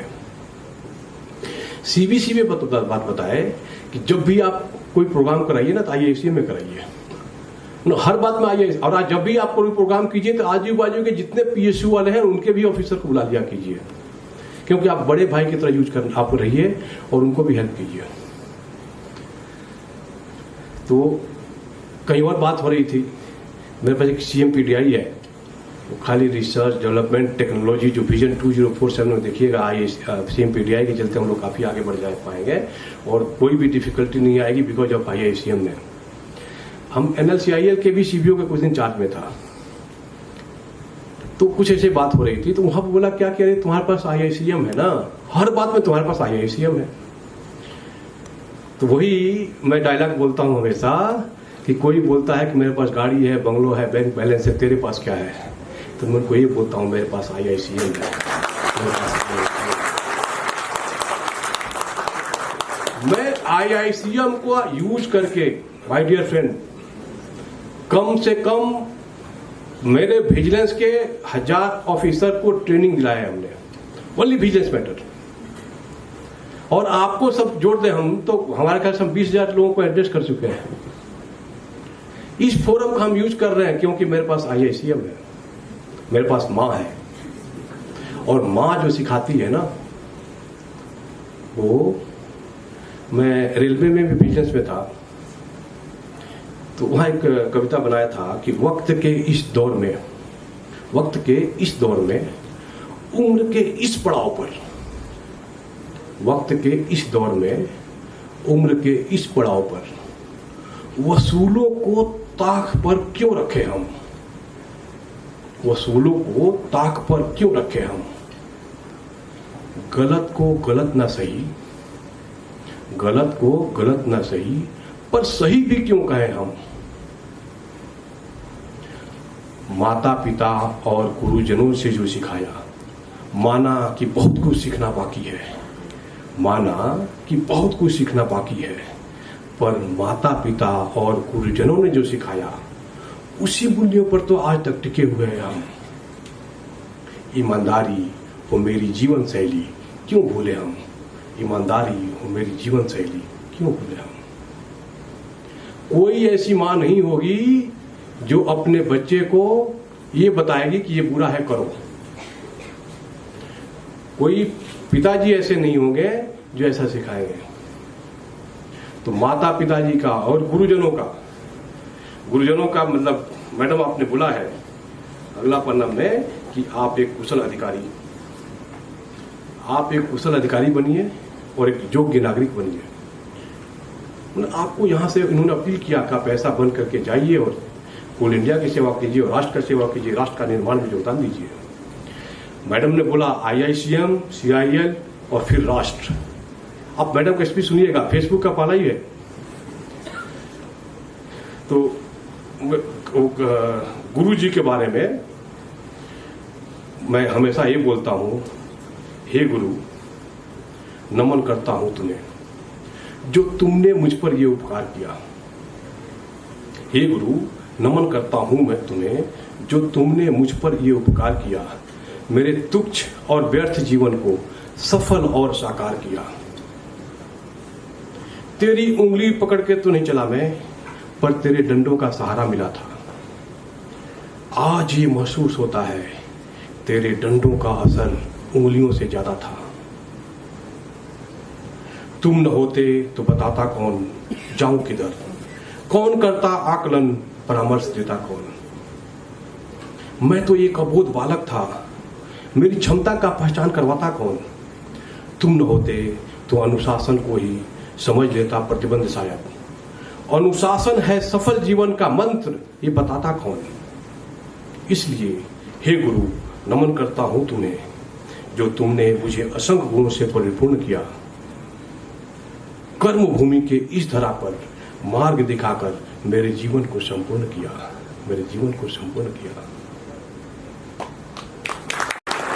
5 मिनट का ब्रेक। ऑनरेबल मिनिस्टर कोल भी आए थे कोल भवन में, तो उन्होंने ये भी बताया था कि कोल इंडिया को IT पे काम करना है, IT में आगे जाना है, और उन्हें ICCC और बहुत सारे उन्होंने बात बताया था। और AI का यूज हो रहा है, जिस तरह से इसका भी हम लोग यूज करें। उन्होंने ये बताया था कि राष्ट्र के निर्माण में कोल इंडिया का भूमिका एक बड़े पिलर की तरह होना चाहिए। उन्होंने ये शब्द का प्रयोग किया था कि बड़ा पिलर की तरह होना चाहिए। उसी तरह से अभी हम लोग विजिलेंस अवेयरनेस वीक मना रहे हैं। विजिलेंस अवेयरनेस वीक हमारा अक्टूबर में पड़ेगा। ये ईयर 2000 से मनाना शुरू किया गया था। वो मनाते क्यों हैं? जैसे हर साल हम लोग 15 अगस्त 26 जनवरी मनाते हैं, वैसे ही हर साल विजिलेंस अवेयरनेस वीक मनाते हैं। उसका पर्पस ये होता है कि जो उसके लिए कुर्बानियां दी हैं उसको हम लोग याद करें 15 अगस्त 26 जनवरी के दिन। विजिलेंस अवेयरनेस वीक के में कि हमारा ये भी कर्तव्य है कि हमको सतर्क रहना है, सतर्कता की तरफ आगे बढ़ना है, इंटीग्रिटी और मोरल वैल्यू को बढ़ाना है, ह्यूमैनिटीज को बढ़ाना है, इस डायरेक्शन में को काम करना है। उसमें विजिलेंस अवेयरनेस वीक उस वीक में पड़ता है जिसमें सरदार वल्लभ भाई पटेल का डेट ऑफ बर्थ पड़ता है। सरदार वल्लभ भाई पटेल को डॉयन ऑफ इंटीग्रिटी बोलते हैं। इंटीग्रिटी होता क्या है? मतलब जो भी सिचुएशन हो, यदि हम सत्य को ना छोड़ें, वो इंटीग्रिटी होता है। मैडम, इंटीग्रिटी कोई कॉम्प्रोमाइज क्यों करता है? 99% लोग अपने स्वार्थ के लिए अपना इंटीग्रिटी को कॉम्प्रोमाइज करते हैं। इंटीग्रिटी और ऑनेस्टी में बहुत अंतर है। मैं नॉनवेज नहीं खाता हूं, मैं आपके यहां गया, कोई फंक्शन है, पता लगा कोई आइटम ऐसा है नहीं है जो वेज वाला है, और आपने खूब रिक्वेस्ट किया, फिर मैं आपका पूरा प्रतिष्ठा रखने के लिए मैंने नॉनवेज खा लिया। इसमें हमने कोई बेईमानी नहीं किया, लेकिन मैंने अपने इंटीग्रिटी को कॉम्प्रोमाइज कर दिया। This is the difference of integrity and honesty. तो इंटीग्रिटी कॉम्प्रोमाइज कहां करता है? लोग 99% अपने स्वार्थ के लिए इंटीग्रिटी को कॉम्प्रोमाइज करता है। 1-2 पर कुछ परसेंटेज होते हैं जो बॉस बोलता है इसलिए इंटीग्रिटी कॉम्प्रोमाइज करता है। कुछ ऐसा होता है जो परिस्थितियां ऐसी है, यदि हम नहीं करेंगे तो कंपनी को लॉस हो जाएगा, अगर नहीं करेंगे तो ऐसा प्रॉब्लम हो जाएगा। सिचुएशन के हिसाब से, जिसमें बताया था कि डरिए मत, काम कीजिए और रिकॉर्ड कर दीजिए। परिस्थितियां होती हैं कुछ ऐसी जिसके चलते हमको इंटीग्रिटी कॉम्प्रोमाइज करना पड़ता है, और कई बार तो ऐसा होता है कि हम कुछ और नहीं कर सकते हैं, डिसीजन लेना है, तब हमको इंटीग्रिटी कॉम्प्रोमाइज करना पड़ता है। तो ये सारा चीज को जो इंटीग्रिटी कॉम्प्रोमाइज करना पड़ रहा है, दैट इज नॉट इंटीग्रिटी। चाहे जो भी सिचुएशन आ जाए, यदि हम उसको नहीं डेविएट कर रहे हैं, दैट इज इंटीग्रिटी। बाकी सब ऑनेस्टी और पता नहीं कहां कहां चला जाएगा। तो हमको डॉयन ऑफ इंटीग्रिटी बनना है। कठिन पाथ पे चल रहा है, रास्ता कठिन है, फिर भी हम उस पर चल रहे हैं, दैट इज इंटीग्रिटी।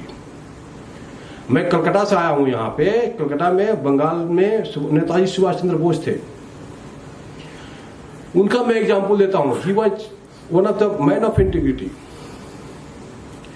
यानी कोई आसान पथ हमको मिल रहा है, यहां मान लीजिए सब कुछ ठीक ठाक हो गया और हम कहीं और आपका पोस्टिंग कर रहे हैं, आप डिफिकल्ट सिचुएशन है, तब आप जाइएगा वहां पे, तो आप कुछ बहाना बनाते हैं।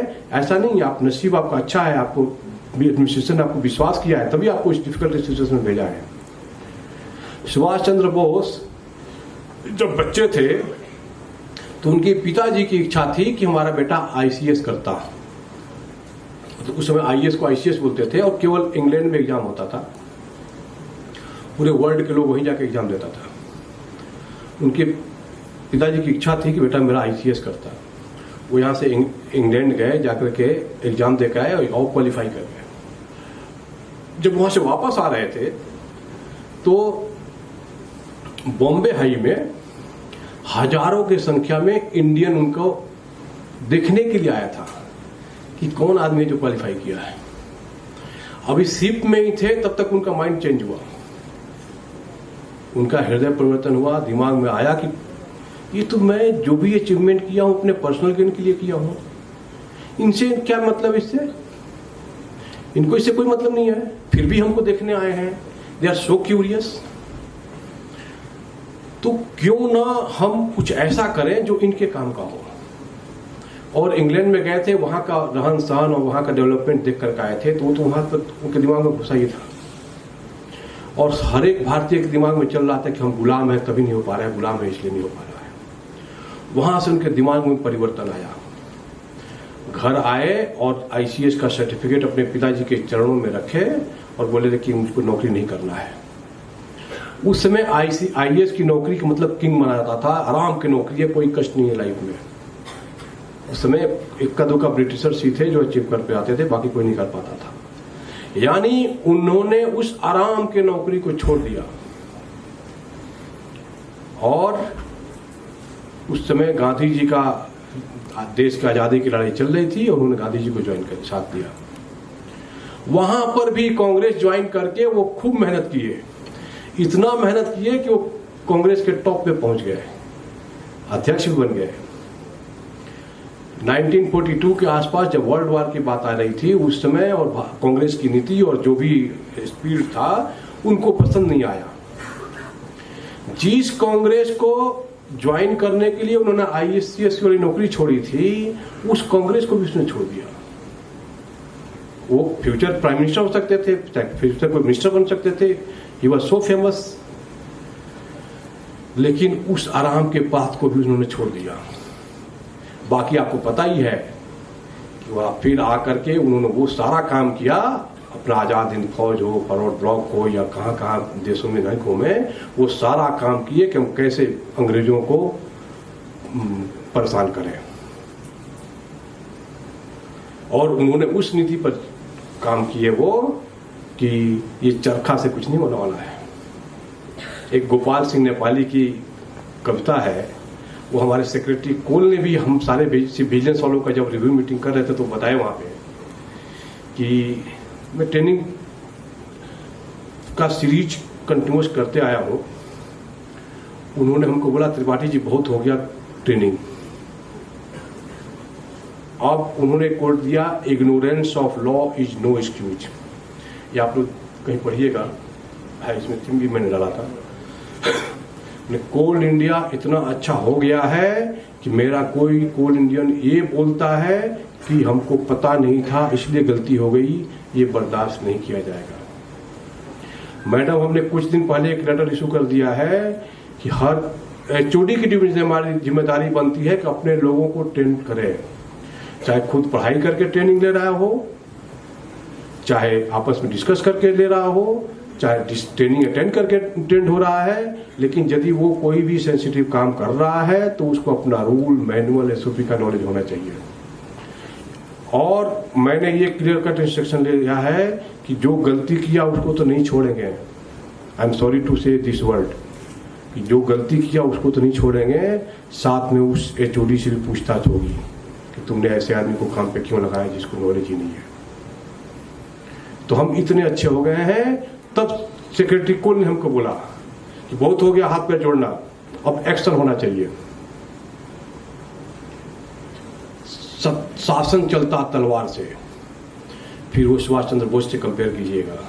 गोपाल सिंह नेपाली की एक कविता है, ओ राही तुम दिल्ली जाना, ओ राही तुम दिल्ली जाना, तो कहना अपनी सरकार से, चरखा चलता है हाथों से, शासन चलता तलवार से, शासन चलता तलवार से। कुछ लोग ऐसे हैं आपके सोसाइटी में जो बिना तलवार के नहीं मरने वाले हैं। अंग्रेजों के भी दिमाग में यही रहा कि चरखा चलने दो, कोई बात नहीं, हमारा तो राज चल रहा है। जब इन्होंने बनाया, बाकी आप पढ़िएगा कि 1942 के बाद, भारत छोड़ो आंदोलन के बाद कोई ऐसी बड़ी घटना, बहुत बड़ा आंदोलन नहीं हुआ, फिर भी हम आजाद हो गए। कारण क्या था? उसमें बहुत लोग बताते हैं कि आजाद हिंद फौज वालों का ऐसा दहशत हो गया था कि जो भी अंग्रेज यहाँ थे, लाख की संख्या में, हजारों की संख्या में, उनको रात का नींद गायब हो गया था। उनके डर के मारे पता नहीं कब आजाद हिंद वाला फौज वाले आकर उनको मार देंगे। भय बिन प्रीत न होए, डर होना बहुत जरूरी है। इस 15 अगस्त का ऑनरेबल पीएम का स्पीच सुनिएगा। उन्होंने बोला है कि भ्रष्टाचारियों के मन में भय व्याप्त होना चाहिए। मैं हमेशा बोलता हूं कि भ्रष्टाचार मुक्त हमारा शासन होना चाहिए, भ्रष्टाचार मुक्त कोल इंडिया होना चाहिए। लेकिन अब मैं ये भी बोलना शुरू कर दिया हूं कि भय मुक्त नहीं होना चाहिए, भय युक्त होना चाहिए ऐसे लोगों के लिए कि जो हमारे कंपनी को नुकसान कर रहे हैं, बदनाम कर रहे हैं या करप्शन कर रहे हैं। दूसरा, मैंने तो आपको बता दिया कि विजिलेंस ऑफिसर आप हैं। विजिलेंस वालों की ड्यूटी क्या होती है, काम क्या होता है? चाणक्य ने लिखा था कि एक बड़ा सा तालाब है, उस तालाब में पानी है और मछलियां हैं। विजिलेंस वालों को लगाया गया कि तुम वॉच करते रहो कि कोई मछली पानी तो नहीं पी रही है। यानी बड़ा सा तालाब है, उसमें विजिलेंस वालों को बोला गया कि मछली पानी के अंदर है, उसको वॉच करना कि पानी तो नहीं पी रही है। ये ऐसा नौकरी आपको करना है। इतना बड़ा कोल इंडिया है, इतना माइन का इलाका है, इतना हम लोग फंड का 1,45,000 करोड़ का हमारा ट्रांजैक्शन है, जहां हम लाखों करोड़ रुपीज का टेंडर जेम्स के थ्रू ही खाली करते हैं। इतना सेंसिटिव वार्ड, ट्रांसफर, पोस्टिंग, पता नहीं क्या क्या काम करते हैं। और उसमें हमको वॉच करना है कि कोई मैनिपुलेशन तो नहीं कर रहा है, कोई रेवेन्यू लीकेज तो नहीं कर रहा है। ये विजिलेंस डिपार्टमेंट को ड्यूटी दिया गया है। आप विजिलेंस ऑफिसर जरा सोचिए कितना कठिन काम है। मैं जब सीबीओ सीआईए ज्वाइन किया और ये स्टेटमेंट पढ़ा तो मैं अपने आप को थोड़ा और उसमें रिसर्च किया। मैं खुद मछली बन जाता हूं, उस पानी के अंदर चला जाता हूं और पानी के अंदर हमको काम भी करना है। मछली वाला जो एक्टिविटी है, पूरा तालाब को घूमना है, देखना है, करना है। अब तब हम पानी गलती से जाने अनजाने में थोड़ा ज्यादा न पी पाए, ऐसा पॉसिबल नहीं है। ये तभी पॉसिबल है जब तालाब से बाहर में मछली को निकाल कर रख दिया जाए। एनीवे, जो बताया, जो निकम्मा लोग हैं, माय डियर फ्रेंड, तनख्वाह बिना काम के चोरी के समान है। मैं चोरी शब्द का प्रयोग जनरली नहीं करता, लेकिन आई एम सॉरी, तनख्वाह बिना काम के चोरी के समान है। Rules are there to work, not to obstruct. Vigilance department को इसलिए वॉच पे नहीं लगाया गया है कि वहां से मछलियां तुम लोग पानी से बाहर निकल जाओ, काम करना बंद कर दो। ऑनरेबल सीबीसी जब आए थे तो उन्होंने यही बताया था कि जो काम बाकी डिपार्टमेंट का है वही काम विजिलेंस वालों का भी है। जो लक्ष्य यदि 838 का टारगेट हमारा कोल इंडिया का है तो वही टारगेट मेरा भी है, वही टारगेट हर विजिलेंस वालों का भी है। तो काम करने में सहयोग देना, मैंने आपको बताया vigilance is by you, with you, for you always. इस पर प्रिंसिपल पर हमको काम करने के लिए हम आए हैं। मेरा काम ये नहीं है। अब मैंने क्या किया, मछली खुद बने और पानी में गए। ये इम्पॉसिबल है कि हम जाने अनजाने में कम चाहे ज्यादा पानी न पी पाए। तब मैं सारे विजिलेंस वालों से मीटिंग किया और उनको ये बताया कि तुम खाली ऐसे मछली को वॉच करो, ऐसे मछली को पकड़ो जो खाली पानी पीती है, हमारे तालाब को गंदा कर रही है। यदि हम ऐसे मछली को ही निकाल करके सिस्टम से बाहर फेंकें तो हमारा तालाब स्वच्छ रहेगा, हमारा रेवेन्यू लीकेज कम हो जाएगा। इस पॉलिसी में काम करेंगे हम लोग। हर ऑर्गेनाइजेशन में 2 से 3% लोग ऐसे होते हैं जो खाली पानी पीते हैं और नहीं तो तालाब को गंदा करते हैं। माय डियर फ्रेंड, तलवार इसी के लिए उठाना है।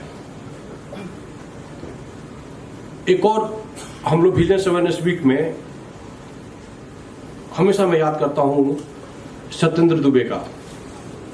सत्येंद्र दुबे मुझसे 1 साल सीनियर थे। हम लोग दिल्ली में एक साथ पढ़ाई भी किए थे और वो NHI में चले गए। NHI में करप्शन को उन्होंने, जब हमारे प्राइम मिनिस्टर अटल बिहारी वाजपेयी थे तो उनको पीएमओ में उन्होंने कंप्लेन किया कि NHI में गया में काफी करप्शन हो रहा है। उस कंप्लेन को पीएमओ ने कंसर्न डिपार्टमेंट को भेजा। डिपार्टमेंट से होते होते फिर से वापस फिर गया, ऑफिस में आ गया। वो डिस्क्लोज हो गया कि इस आदमी ने कंप्लेन किया है। IIT कानपुर के प्रोडक्ट थे। IIT कानपुर वालों ने उसको काफी एजिटेशन किया, सुप्रीम कोर्ट में PIL किया, तब एक रिजोल्यूशन बना। भारत सरकार ने 2004 में रिजोल्यूशन बनाया था, PDP रिजोल्यूशन, PIDPIR आपको रिजोल्यूशन, PDP रिजोल्यूशन। नोट कर लीजिए इसको, गूगल में सर्च कीजिएगा तो इसके बारे में पता चलेगा PDP रिजोल्यूशन क्या होता है। इस रिजोल्यूशन की तरह आप कंप्लेन करेंगे तो किसी को भनक में नहीं लगेगा कि कौन कंप्लेन किया है। उसमें सीबीसी को जिम्मेदारी दिया गया है कि कौन किया है, उसको खाली पता रहेगा, बाकी किसी को नहीं पता रहेगा। ऐसे लोगों को PDP रिजोल्यूशन की तरह से कंप्लेन कीजिए। जब मेरा इतना कोल इंडियन, इतना दीपक जाएगा, PDP का यूज होगा। जो आदमी 1-2% वाले जो मछलियां हैं, उस मछलियों को PDP रिजोल्यूशन का यूज करके कंप्लेन कीजिए। तब जाकर के हमारा सिस्टम में सुधार होगा, करप्शन फ्री एनवायरनमेंट बनेगा। और इसमें कोई शक नहीं है। हमने पिछले 2 साल से खूब प्रचार प्रसार कर रहे हैं PDP का, बहुत सारे कंप्लेन आ रहे हैं। मैडम आपको आश्चर्य होगा, ऐसे ऐसे डॉक्यूमेंट साथ में अटैच किया हुआ है कि देखने से तो लग रहा है उसी का स्टोर ने उसको कंप्लेन कर दिया है और किसी को पता ही नहीं है। हमको भी नहीं पता कौन किया कंप्लेन, क्योंकि केवल CBC को जिम्मेदारी बनती है और बाकी लेकिन केयरफुल रहना है। उसका रेगुलेशन का कुछ रूल बना हुआ है, उसके हिसाब से कंप्लेन करना है और धड़ल्ले से कंप्लेन कीजिए, किसी को भनक नहीं लगेगा। और सबसे बड़ी बात है कि अपने अंदर कुछ आत्मग्लानि नहीं हो कि यार मैंने कंप्लेन कर दिया। ह्यूमन बीइंग है। दूसरा ये है, माय डियर फ्रेंड, यदि आप एक बार कंप्लेन किया, कुछ एक्शन हुआ ना, तो जाके शाबाशी नहीं देना है कि नहीं अच्छा हुआ कि मैंने एक्शन लिया। ये बिल्कुल ध्यान रखिएगा। मैंने 1-2 केस में ऐसा देखा है कि उसका एक्शन होने के बाद उसने बोला कि मैंने कंप्लेन कराया था, बाद में उसको लोगों ने प्रताड़ित किया। तो ये भी ध्यान रखना है। लेकिन PDP का यूज कीजिए, क्योंकि ये मोटी चमड़ी वाले जो है ना, ये बिना इंजेक्शन के नहीं सुनने वाले। हमारा जो भी प्रोफाइल है, वो जो भी सिस्टम यहाँ पर है, जो भी इसका परंपरा है, उससे टकराइए, उसको परिवर्तन कीजिए। मैं शुरू से ही आपको यही रिक्वेस्ट कर रहा हूँ। तो ये CBC का ये इंस्ट्रक्शन है कि इस पर्टिकुलर वीक में हम लोग ट्रेनिंग खूब कराएंगे। 3 मंथ का ड्राइव उन्होंने किया। इसमें बोला कि ट्रेनिंग कराना है खूब 3 महीने में। वो हमको इंस्ट्रक्शन क्या देंगे, हम लोग ट्रेनिंग नहीं, हम लोग मैराथन ट्रेनिंग कर रहे हैं। कोल इंडिया इतना बड़ा है, 2.4 लाख हमारे एम्प्लॉय ऑफिसर्स हैं, अलग अलग स्टेज पे हर जगह, चाहे हेडक्वार्टर CIL हो, चाहे सब्सिडरी का हो हेडक्वार्टर हो, चाहे उसका माइन इलाका हो, चाहे सब हर लेवल में हमारा सेंसिटिव काम होता है। हमारे हर जगह हमारे एम्प्लॉय ऑफिसर हैं, तो मैराथन एक जगह होता है, बाकी जगह परकुलेट होता है। हम लोग मैराथन ट्रेनिंग कर रहे हैं। दूसरा, CBC ने डायरेक्शन दिया है कि सिस्टम इंप्रूवमेंट को इम्प्लीमेंट होना चाहिए और उसको ट्रेनिंग होना चाहिए। मैं फिर से एक ताली बजाने वाला बात बताना चाहता हूं, 99% विजिलेंस वाले जो मेहनत करते हैं वो सिस्टम इंप्रूवमेंट के लिए करते हैं। मतलब हमारा कुछ मैनुअल में, कुछ रूल में, कुछ SOP में कुछ एनोमली है, कुछ लूप होल है, वो ठीक हो जाए। विजिलेंस वालों का पूरा मेहनत वही रहता है, क्योंकि हमारा मतलब मैनुअल में ही कुछ लूप होल होता है, उसी में कोई आदमी दिमाग लगा करके अपना काम करता रहता है, अपना कारनामा करता रहता है।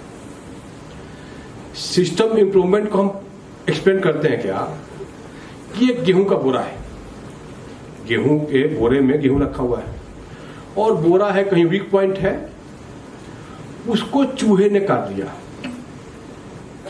उस चूहे जब काटेगा तो गेहूं गिरना शुरू होगा। कुछ गेहूं लेके भागा भी, खा भी रहा है, यानी जो कारनामा कर रहा है वो गेहूं लेके भागा और खाया, काटा भी, उसने पॉइंट आउट किया, अब लेके भागा।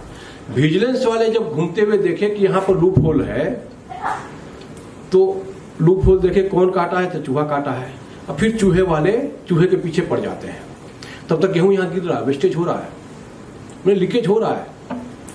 वो खाया होगा 2-4 दाना, यहां पर हजारों दाना निकल रहा है हमारा। इसको मैं जब ज्वाइन किया तब देखा कि हम चूहा को जाएंगे, उसका इन्वेस्टिगेशन रिपोर्ट बनाएंगे, इंक्वायरी होगा, जब तक पनिशमेंट होगा तब तक तो इतना गेहूं इसका गिर रहा है। तो ऐसा करेंगे कि आज हम लोग खाना नहीं खाएंगे, लंच तभी होगा। उसके लिए 2 लाइन लेटर में लिखा कि इस वाले बोरे में होल है, इसको बंद किया जाए, अब बाकी बोरा भी चेक कर लिया जाए, इसको तुरंत रूल को चेंज किया जाए कि बोरे में गेहूं नहीं रहना चाहिए।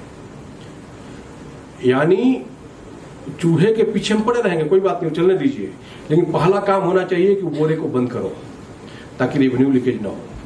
मैं उसमें रेलवे में विजिलेंस में था, मैडम बताते हुए मुझको शर्म आ रही है कि जैसे मैंने वो 2 लाइन का लेटर भेजा ना, टॉप बॉसेस का फोन आना शुरू हो गया कि त्रिपाठी तुम चूहा पकड़ना, तुम गेहूं के बोरे होल के बंद करने के लिए पीछे पड़ा हुआ है। मतलब कि जो गलती किया उसको चार्जशीट दीजिए, क्यों बोल रहे हैं आप मैनुअल चेंज करने के लिए, क्यों बोल रहे हैं आप SOP चेंज करने के लिए। और मुझे आश्चर्य लगा कि वो जो बोरे से गेहूं लीकेज हो रहा था, उसमें ऊपर से नीचे तक बहुत लोग मिले हुए थे। कोई नहीं चाहता था कि बोरे को बंद किया जाए। ये ऐसा इफेक्टिव होता है सिस्टम डेवलपमेंट। विजिलेंस वाला यदि कोई बोल दिया कि बोरे में गेहूं नहीं रहना चाहिए, आज की डेट में भारत के गांव में भी ना स्टील के कंटेनर में गेहूं रहता है। और माय डियर फ्रेंड, यदि कोई बोरे में गेहूं रखा है तो समझ लो उसका नीयत खराब है। यदि हमारा हर जगह IT का यूज करके टेंडरिंग कर रहे हैं, हर जगह नया SOP, नया मैनुअल को मॉडिफाई करके हम लोग टेंडर कर रहे हैं, नया रूल को इम्प्लीमेंट कर रहे हैं, तभी कोई पुराने रूल को यूज कर रहा है, मतलब उसका नीयत खराब है। कोई मैनुअल टेंडर आज के जमाने में कर रहा है तो समझिए कि उसका नीयत खराब है। यदि हम ब्रांडेड कंपनी के सपना देख रहे हैं तो हमको इस तरह से हर स्टेज पर इंप्रूवमेंट करता रहना पड़ेगा। तो CBC ने बोला कि अगले 3 महीना में जो 5 साल में सिस्टम इंप्रूवमेंट इशू किए हैं उसको फिर से रीइंप्लीमेंट कराया जाए। तो ये विजिलेंस वाले भी उसके पीछे भी पड़े हुए हैं और ट्रेनिंग के भी पीछे पड़े हुए हैं। तीसरा जो CBC ने 3 मंथ ड्राइव में उन्होंने लिखा था कि जो भी हमारा मैनुअल हो, SOP हो, उसको अपडेट करते रहिए। जो SOP इशू हुआ है, चाहे जो भी और रिक्वायरमेंट है with the time period of time, जैसे हमारा टेक्नोलॉजी बढ़ रहा है वैसे हमको मॉडिफाई करना पड़ रहा है मैनुअल को भी। अभी जेम आ गया तो हर तरह का चेंज करना पड़ रहा है। और जब ट्रेंड करना आ गया तो फिर मैडम आपका भी उसी तरह से परेशानी बढ़ेगी। उस टेक्नोलॉजी का यूज करके आपको ऐसे एक्सपर्ट टीचर यहाँ लाना पड़ेगा, उसका ट्रेनिंग भी कराना पड़ेगा। तो एसओपी मैनुअल को मॉडिफाई करना है। आपको एक और बता दूं कि जुलाई 22 में डीओई ने, डिपार्टमेंट ऑफ एक्सपेंडिचर ने, सारा मैनुअल स्टैंडर्डाइज कर दिया ऑल ओवर इंडिया का, और सारे पीएसयू को बोला कि आप अपना भी मैनुअल इसी से अलाइन कर लीजिए। नवंबर में मैं जब ज्वाइन किया था तो दिसंबर में सीबीसी की मीटिंग में हमको उन्होंने स्पेशली इंडिकेट करके बोला कि आप इसको चेंज कराइए। मुझको बताते हुए खुशी हो रही है कि कोल India was one of the first PSU जिसने अपना चारों मेन मैनुअल को अलाइन कर लिया था एज पर डीओई मैनुअल। अब मैनुअल तो हमने मॉडिफाई कर लिया, अब हमारी ड्यूटी बनती है उस मॉडिफाइड मैनुअल में क्या क्या चेंजेस हुआ अपने लोगों को बताने का, क्योंकि वह जितना चेक करें पता लगा कि सब लोग पुराने मैनुअल से काम कर रहा है। फिर उसके बाद मिशन मोड में हम लोगों ने सबको बताना शुरू किया, ट्रेनिंग देना शुरू किया और माइन के इलाके में जाना शुरू किया और सबको बताया कि नहीं मैनुअल चेंज हुआ है। तभी से हम लोग ट्रेनिंग और मैराथन ट्रेनिंग का यूनिवर्सिटी शुरू किए थे। तो हम ऑलरेडी काफी एडवांस्ड स्टेज में है, हम लोग इसमें काफी काम कर रहे हैं। चौथा, सीबीसी ने हमको जो दिया टारगेट कि 30/6 के पहले जितने कंप्लेन है आपके पास बिजनेस वालों के पास उस सब को क्लोज होना चाहिए। तो बिजनेस वाले तो अपना इन्वेस्टिगेशन करके उसको क्लोज करेंगे, लेकिन क्लोज तब होता है जब उसका इंक्वायरी कंप्लीट हो जाए, उसको चार्जशीट पनिशमेंट जो मिलना है मिल जाए। माय डियर फ्रेंड, जो अच्छा बैट्समैन होता है ना, जो खूंखार बैट्समैन होता है, हर बॉल पे चौका छक्का मारता है, वो कैसा भी बॉल देगी तो अपना दिमाग लगाएगा कैसे चौका छक्का मार दे। जो कारनामा करता है उसे बच कर रहना है। वो चार्जशीट पनिशमेंट होने के बाद भी वहां पर पर्सनल डिपार्टमेंट को, एचआर डिपार्टमेंट को पटा लेगा और बोलेगा मेरे सर्विस रिकॉर्ड में एंट्री मत कर रहे हो। ऐसे भी केसेस हमको मिला है, उसको पनिशमेंट हुआ है, उसका प्रमोशन भी हो गया। वो अकाउंट्स डिपार्टमेंट के साथ सेटिंग करके वो अपना इंप्लीमेंट नहीं होने देगा, उसका इंक्रीमेंट रिड्यूस होना चाहिए, इंक्रीमेंट रिड्यूस नहीं हो रहा है। यानी क्लोज कंप्लेन तभी होगा जब वो इंप्लीमेंट हो जाए, सर्विस रिकॉर्ड में एंट्री हो जाए, उसका फाइनेंशियल इंप्लीकेशन भी इम्पोज हो जाए, तब जाकर के रिड्यूस होगा। तो ये आप लोगों को भी जहां भी आप जाएं वहां पर अपने एडमिनिस्ट्रेशन को बताइए कि इस तरह का सिचुएशन है, तभी हम लोग कर पाएंगे। वो मैं सीनियर लोगों को ये बताता हूँ कि आपके चलते हमारा कंप्लेन क्लोज नहीं हो पा रहा है। वो 15 नवंबर का टीडीसी दिया हुआ है, जितने पुराने केसेस है सबको क्लोज होना चाहिए। और चौथा, अभी मैंने जो यूज किया मैडम, फेसबुक से आपका मैंने स्पीच सुना, हर आदमी चाहता है कि मोबाइल में मेरा हर डाटा रहे, यानी वेबसाइट का डिजिटल सब कुछ डिजिटल प्लेटफॉर्म पर लोड कर दीजिए। जितना हमारा मैनुअल है, इवन हम लोग रोटेशनल ट्रांसफर का कौन कितने साल से किस पोस्ट पर है वो हम लोग वेबसाइट पर डाल दें, हर आदमी देखे कि कौन आदमी कितना दिन से है। रोटेशनल ट्रांसफर बहुत ही खूंखार है। जो आदमी एक जगह पर 10-10 साल 15-15 साल से है, वो एक ही जगह जहां चादर बिछा के सोया हुआ है, पता लगा वहां पर मिट्टी सड़ गया है। अब बॉस उसको इसलिए नहीं ट्रांसफर दे रहा है कि जैसे उसका चादर हटाएंगे बदबू आना शुरू हो जाएगा। अच्छा यार ढक के रखा है, उसको रहने दो, वहीं पर रहने दो। तब मुझको बताना पड़ा कि यदि आज आप चादर नहीं हटा रहे हैं कि बदबू आ रहा है, तो कल के दिन वही बदबू जो चादर के नीचे कैंसर बन जाएगा। और कैंसर बिना मारे नहीं रहता है, वो नीचे वाले को मारेगा, ऊपर को मारेगा, कंपनी को तो चूना लगा रहा है, ऐसा लगा ही रहा है। इसीलिए इसके पहले कि वो बदबू आए, पहले ही हम लोग चेंज कर दें। नियम है कि 3 साल मैक्सिमम 5 साल के अंदर उसको हमको रोटेशनल ट्रांसफर करना है, तो रोटेशनल ट्रांसफर करें, भगाए। और कौन कितने साल से उसको डिजिटल प्लेटफॉर्म पर रखें, हम लोग इस पर भी काम कर रहे हैं। जब डिस्क्लोज रहेगा, सबको पता रहेगा किसका किसका ट्रांसफर ड्यू है, तो आ जाएगा। तो सब कुछ डिजिटल प्लेटफॉर्म पर रखें, जिसको भी जहां से इन्फॉर्मेशन लेना है इन्फॉर्मेशन ले लेगा। तो इस डायरेक्शन में हम लोग को काम करना पड़ेगा। और 15 नवंबर तक हमने हर डिपार्टमेंट को रिक्वेस्ट किया है कि एक नोडल ऑफिसर बनाए और जो जो उसका कॉन्फिडेंशियल डॉक्यूमेंट छोड़ करके पब्लिक के लिए डालना है उसको डाल दें ऊपर में। तो इसके लिए भी ये जो कोट लिखा हुआ ना, और awareness of system is not acceptable, ये हमारे लास्ट मंथ में, इसी मंथ में ही हम लोग आईटी वाला जो ट्रेनिंग कर रहे थे, आईटी से रिलेटेड जो हेडक्वार्टर में ट्रेनिंग हुआ था, उसमें हमने जब एक कोट बताया बॉस को कि sir ignorance of law no excuse है, तब उन्होंने बताया कि अभी वो बॉम्बे गए थे, वहां देखे कि बहुत भीड़ है एयरपोर्ट पे, तो कुछ दिन पहले उन्होंने डीजी यात्रा डाउनलोड किए थे, तो उसको हमने डाउनलोड किया था, तो हमने उसका यूज किया और हम टाइमली पहुंच गए। तब उन्होंने अपने स्पीच में बोला कि unawareness of law is not excuse, खाली वही नहीं चलेगा, unawareness of system is also not acceptable.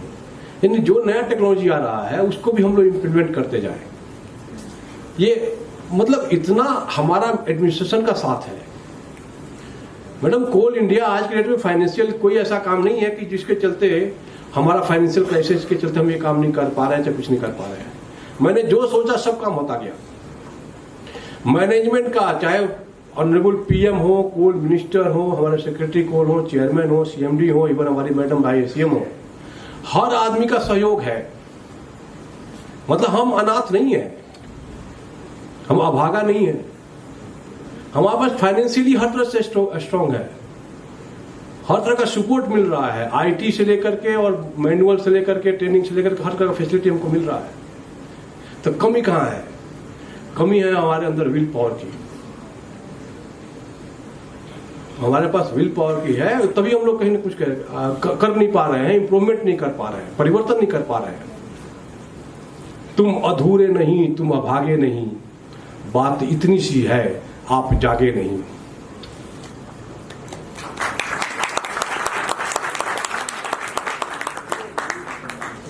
एक और आप लोग नोट कर लीजिएगा, biggest risk is not to take risk. Biggest risk is not to take risk. एक और जो घर घर में सुना जाता है, prevention is better than cure. सब लोग को पता है। यानी विजिलेंस डिपार्टमेंट को मैंने बताया 99% लोग प्रिवेंटिव विजिलेंस पर ही काम करता है। बाबा रामदेव आकर के कितना लोगों को अवेयर करके चले गए कि एक्सरसाइज भी एक है जिससे हम लोग बीमारी तक नहीं जा सकते। तो प्रिवेंशन के पहले कि कुछ हो जाए तो prevention is better than cure. एक जितने लोग सिविल सर्विस की तैयारी किए होंगे, देखिएगा लाल बहादुर शास्त्री एकेडमी का जो थीम है वो है शीलम परम भूषणम। शीलम परम भूषणम। उसमें एक मैं जोड़ना चाहता हूं, संतोषम परम धनम। कोई भी आदमी पैसे के पीछे भागता है, आप देखिएगा ना, वो संतुष्ट नहीं हो पाता है। संतुष्ट नहीं हो पाता है, इसीलिए पैसे के पीछे भागता है। तो हम आज की डेट में कोल इंडिया में एंट्री कर रहे हैं, पहले ही सब लोग मेंटेन करके चले। आज की डेट में कोल इंडिया की सैलरी बहुत अच्छी है, इवन रेलवे वालों की सैलरी बहुत अच्छी है। तो जो हमारे पास पैसा मिलता है उससे हम बहुत अच्छा से अपना सुकून की लाइफ जी सकते हैं। और सुकून के अलावा पढ़ाना है तो किसी को देखिएगा कोई कमी नहीं है, किसी को भी। एक मैडम, हम सच्ची बात बता रहे हैं, इलाहाबाद से मैं जब इंजीनियरिंग कर रहा था तो मेरे एक सीनियर थे, वो IAS क्वालिफाई कर गए और ही वॉज ADM ऑल्सो। उनकी इच्छा थी कि वो साइंटिस्ट बने, लेकिन वही घर से दबाव था, समाज का दबाव था कि नहीं तुम जीनियस हो, you go for civil services. और IAS बन भी गए। इलाहाबाद के बगल में एक भदोही जगह है, वहां पर कारपेट का ऐसा कुछ फैक्ट्री इंडस्ट्री है। अब IAS लड़का है तो शादी भी उसी लेवल की हुई, और शादी होने के बाद वो बीच बीच में हम लोग पास आते रहते थे, हम लोग भैया भैया बोलते थे और काफी उनसे सीखते थे। एक बार कुछ अजब रकम का मूड था, तो हमने पूछा, हम लोग 3-4 लड़के थे कि आप, बोले नहीं यार उसमें करके। मैडम ने उनको क्या बोल दिया था पता है, कि जितना तुमको तनख्वाह मिलता है ना उतना मेरे पापा मुझको पॉकेट खर्च देते थे। मतलब उस समय IAS लोगों की तनख्वाह 2200 वाला सैलरी हुआ करता था, 2700 के आसपास मिलता था तनख्वाह, 27 से बहुत होता था। मैं पूरा 4 साल की इंजीनियरिंग 36,000 में कंप्लीट कर दिया था, 900 रुपये महीना, और हर चीज को मैं डायरी पर लिखता था। आज भी मैं एक दिन डायरी कभी पलट रहा था, मैं किसी को 1 रुपया उधार दिया था, आज तक वापस उसने नहीं किया, तो उसका फोन आया तो मैंने उसको याद दिलाया। मतलब इस तरह से था सिचुएशन। अब वो फिर क्या करना है, कैसे करना है, फिर वो मतलब काफी दिन तक परेशान रहे। कुछ दिन बाद पता चला कि उन्होंने रिजाइन दे दिया, कि हम भी खुश नहीं है इस नौकरी से, और घर से भी खुशी नहीं आ रही है, तो फिर ऐसे नौकरी से फायदा क्या है। और वो DRDO में जाके ज्वाइन किया। उस समय हमारे डॉक्टर अब्दुल कलाम आजाद के नीचे उन्होंने काम किया।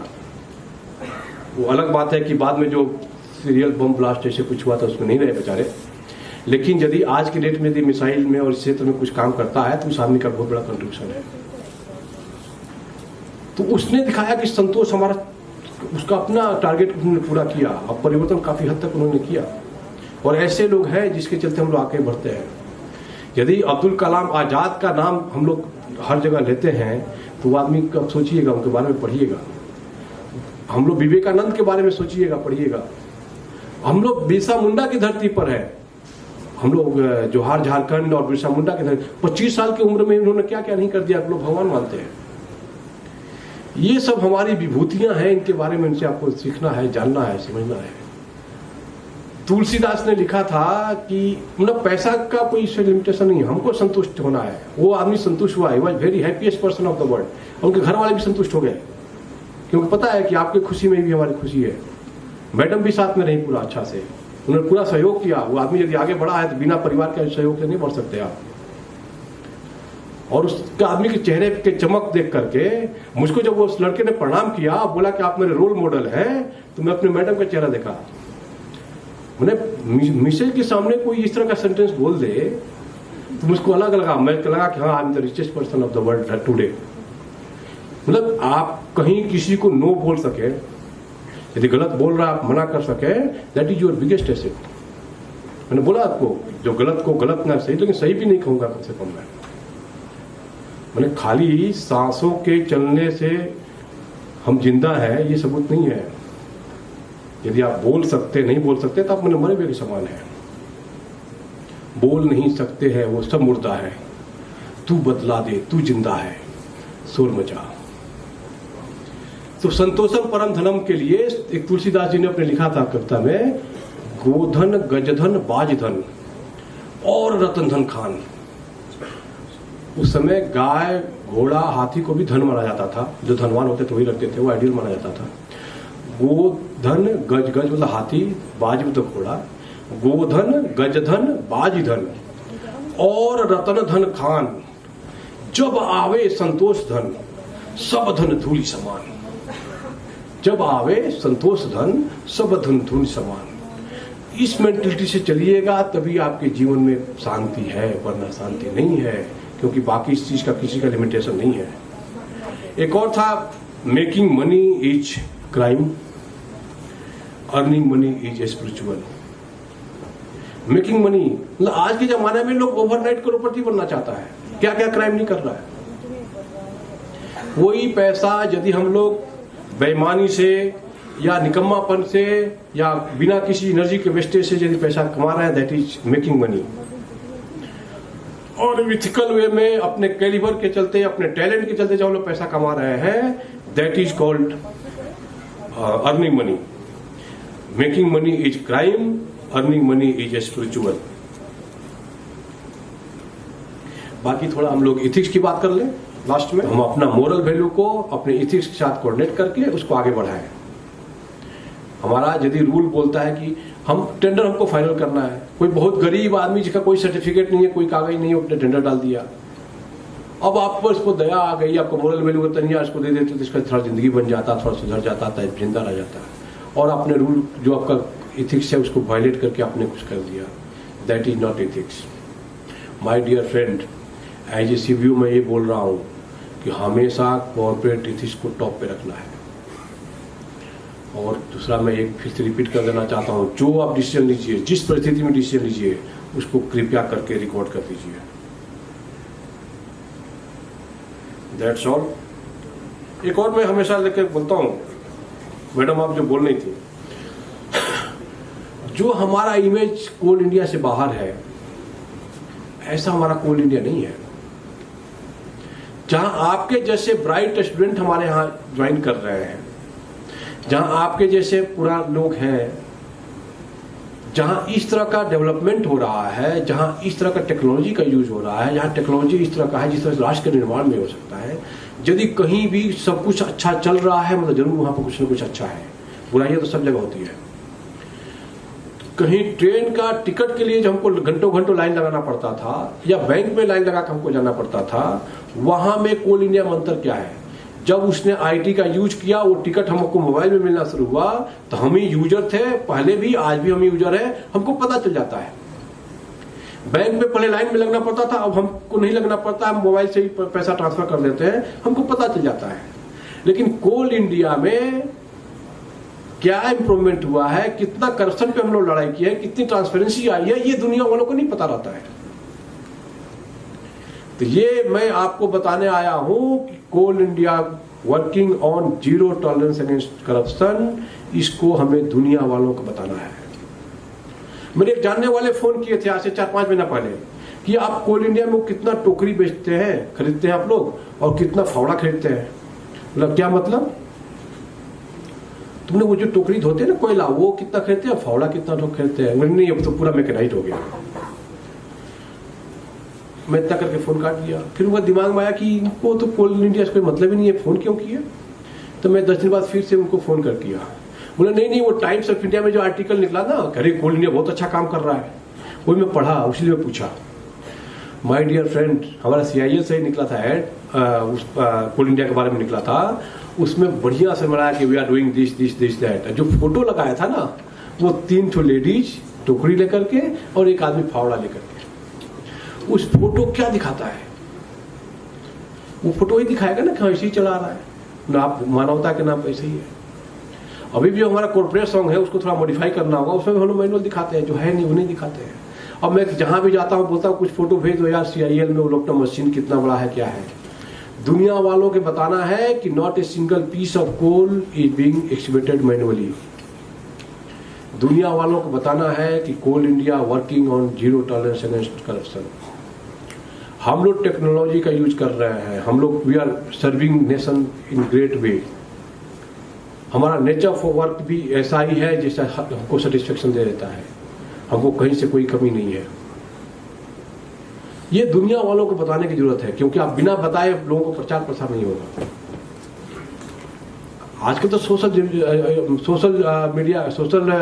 मीडिया का जमाना है, प्रिंट मीडिया और बाकी इसका भी हम लोग यूज कर रहे हैं। अपना IT में से बताए कि हम लोग यहाँ किस तरह से काम कर रहे हैं।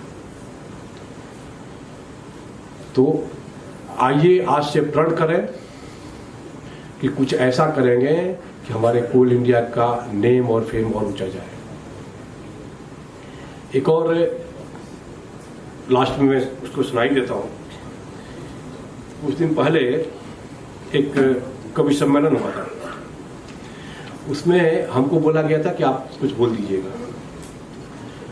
तो मेरे दिमाग वही प्रोग्रेस वाली बात और गो ग्लोबल सेक्रेटरी कोल का भी था कि हम बहुत दूर जा रहे हैं और लाइट बिजली अंधेरे को भगाना मेरा काम भी है। तो मैंने एक कविता बनाया। आप लोगों ने वो इकबाल का कविता सुना होगा ना, शेर है, खुदी को कर बुलंद इतना कि हर तकदीर से पहले खुदा बंदे से खुद पूछे बता तेरी रजा क्या है। ये इकबाल का शेर है कि आप इतना स्ट्रांग बनिए, आप इतना अच्छा बनिए कि भगवान भी आपके ले जाने के पहले पूछे कि यार बता तेरी रजा क्या है। अब इसको इसी तर्ज पे कोल इंडिया का जिस तरह से विकास हो रहा है, हर साल 10% का डेवलपमेंट हो रहा है, हम लोग ग्लोबल जा रहे हैं। आज के डेट में भारत में कहीं भी यदि लाइट जल रहा है, प्रकाश जल रहा है, तो कोल इंडिया का ही कंट्रीब्यूशन है। यानी पूरे हिंदुस्तान में कोल इंडिया चमक रहा है। इमेजिन कीजिए कि 2047 में या और आगे जब हम पूरा विश्व में फैलेंगे, हमारा कोल इंडिया का एक्सपेंशन पूरे विश्व में हो जाएगा, पूरे धरती पूरा अंबर में हो जाएगा। पूरा धरती और अंबर में जब हम चमकेंगे, आज हमारा कोल इंडिया भारत से अंधकार को भगा रहा है। बल्ब जलाते हम ही, बिजली हमारे से चलता है। हम पूरे हिंदुस्तान से अंधेरा भगा रहे हैं। जब आगे आने वाले दिनों में कोल इंडिया पूरे विश्व से अंधेरा भगा देगा तो कहीं अंधेरा रहेगा नहीं। जब अंधेरा रहेगा नहीं, फिर वो सूरज का क्या काम? पता है ना, सूरज निकलेगा अंधेरा भागेगा। तो मतलब जब कहीं भी धरती अंबर में अंधेरा नहीं रहेगा, फिर सूरज का क्या काम? उसी पर एक कविता था, CIL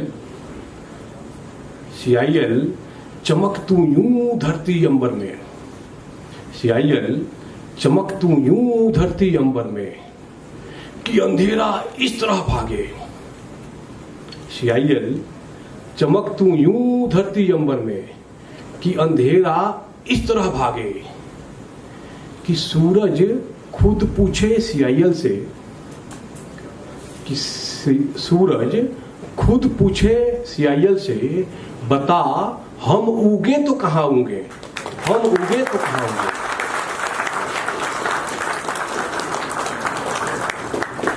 थैंक यू मैडम।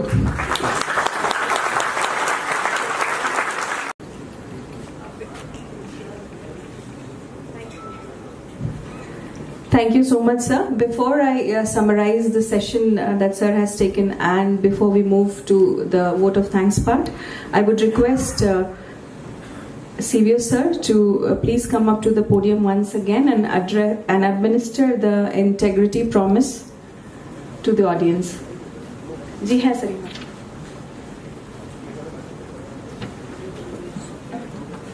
होना पड़ेगा।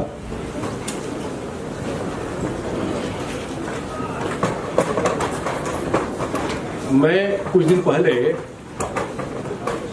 इंटीग्रिटी के बारे में पढ़ाई कर रहा था, तो उसका बहुत सारा डेफिनेशन, बहुत कुछ जानने के बाद मैं ये सोचा कि कुछ ऐसा अपने आप से हम प्रतिज्ञा करने के लिए बनाए, अपने आप से प्रतिज्ञा करने के लिए बनाए जो हम अपने कोल इंडियन को बता सकें। ये स्पेशली मैंने आपके लिए बनाया है, इसको मैं बोलूँगा, फिर आप लोग उसको रिपीट करेंगे। As a responsible coal Indian, I promise myself to be always vigilant and will become doyen of integrity. हाथ को सामने कर लेना है। I promise myself to fight and to eradicate corruption. I promise myself to ensure and to promote integrity in public life. I promise myself to do my best and to proclaim this fact to the whole world that I am the proud officer of Coal India Limited. Thank you.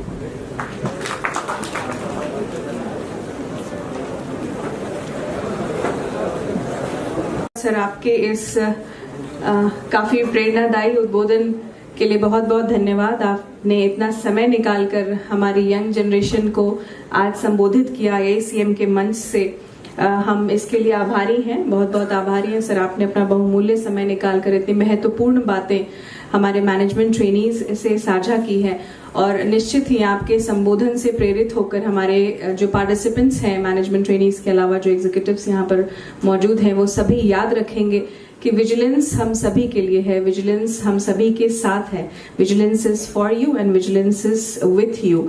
और इस तरह से हमारे future leader जो leader होंगे और अपने decisions के प्रति निश्चित होंगे, ऐसे लीडर्स हम तैयार करेंगे कोल इंडिया के लिए, जहां की हमारी कंपनी हमारे राष्ट्र के निर्माण में दिन दुगनी और रात चौगनी कंट्रीब्यूशन दे पाए, ऐसे लीडर्स हम यहाँ पर तैयार करेंगे।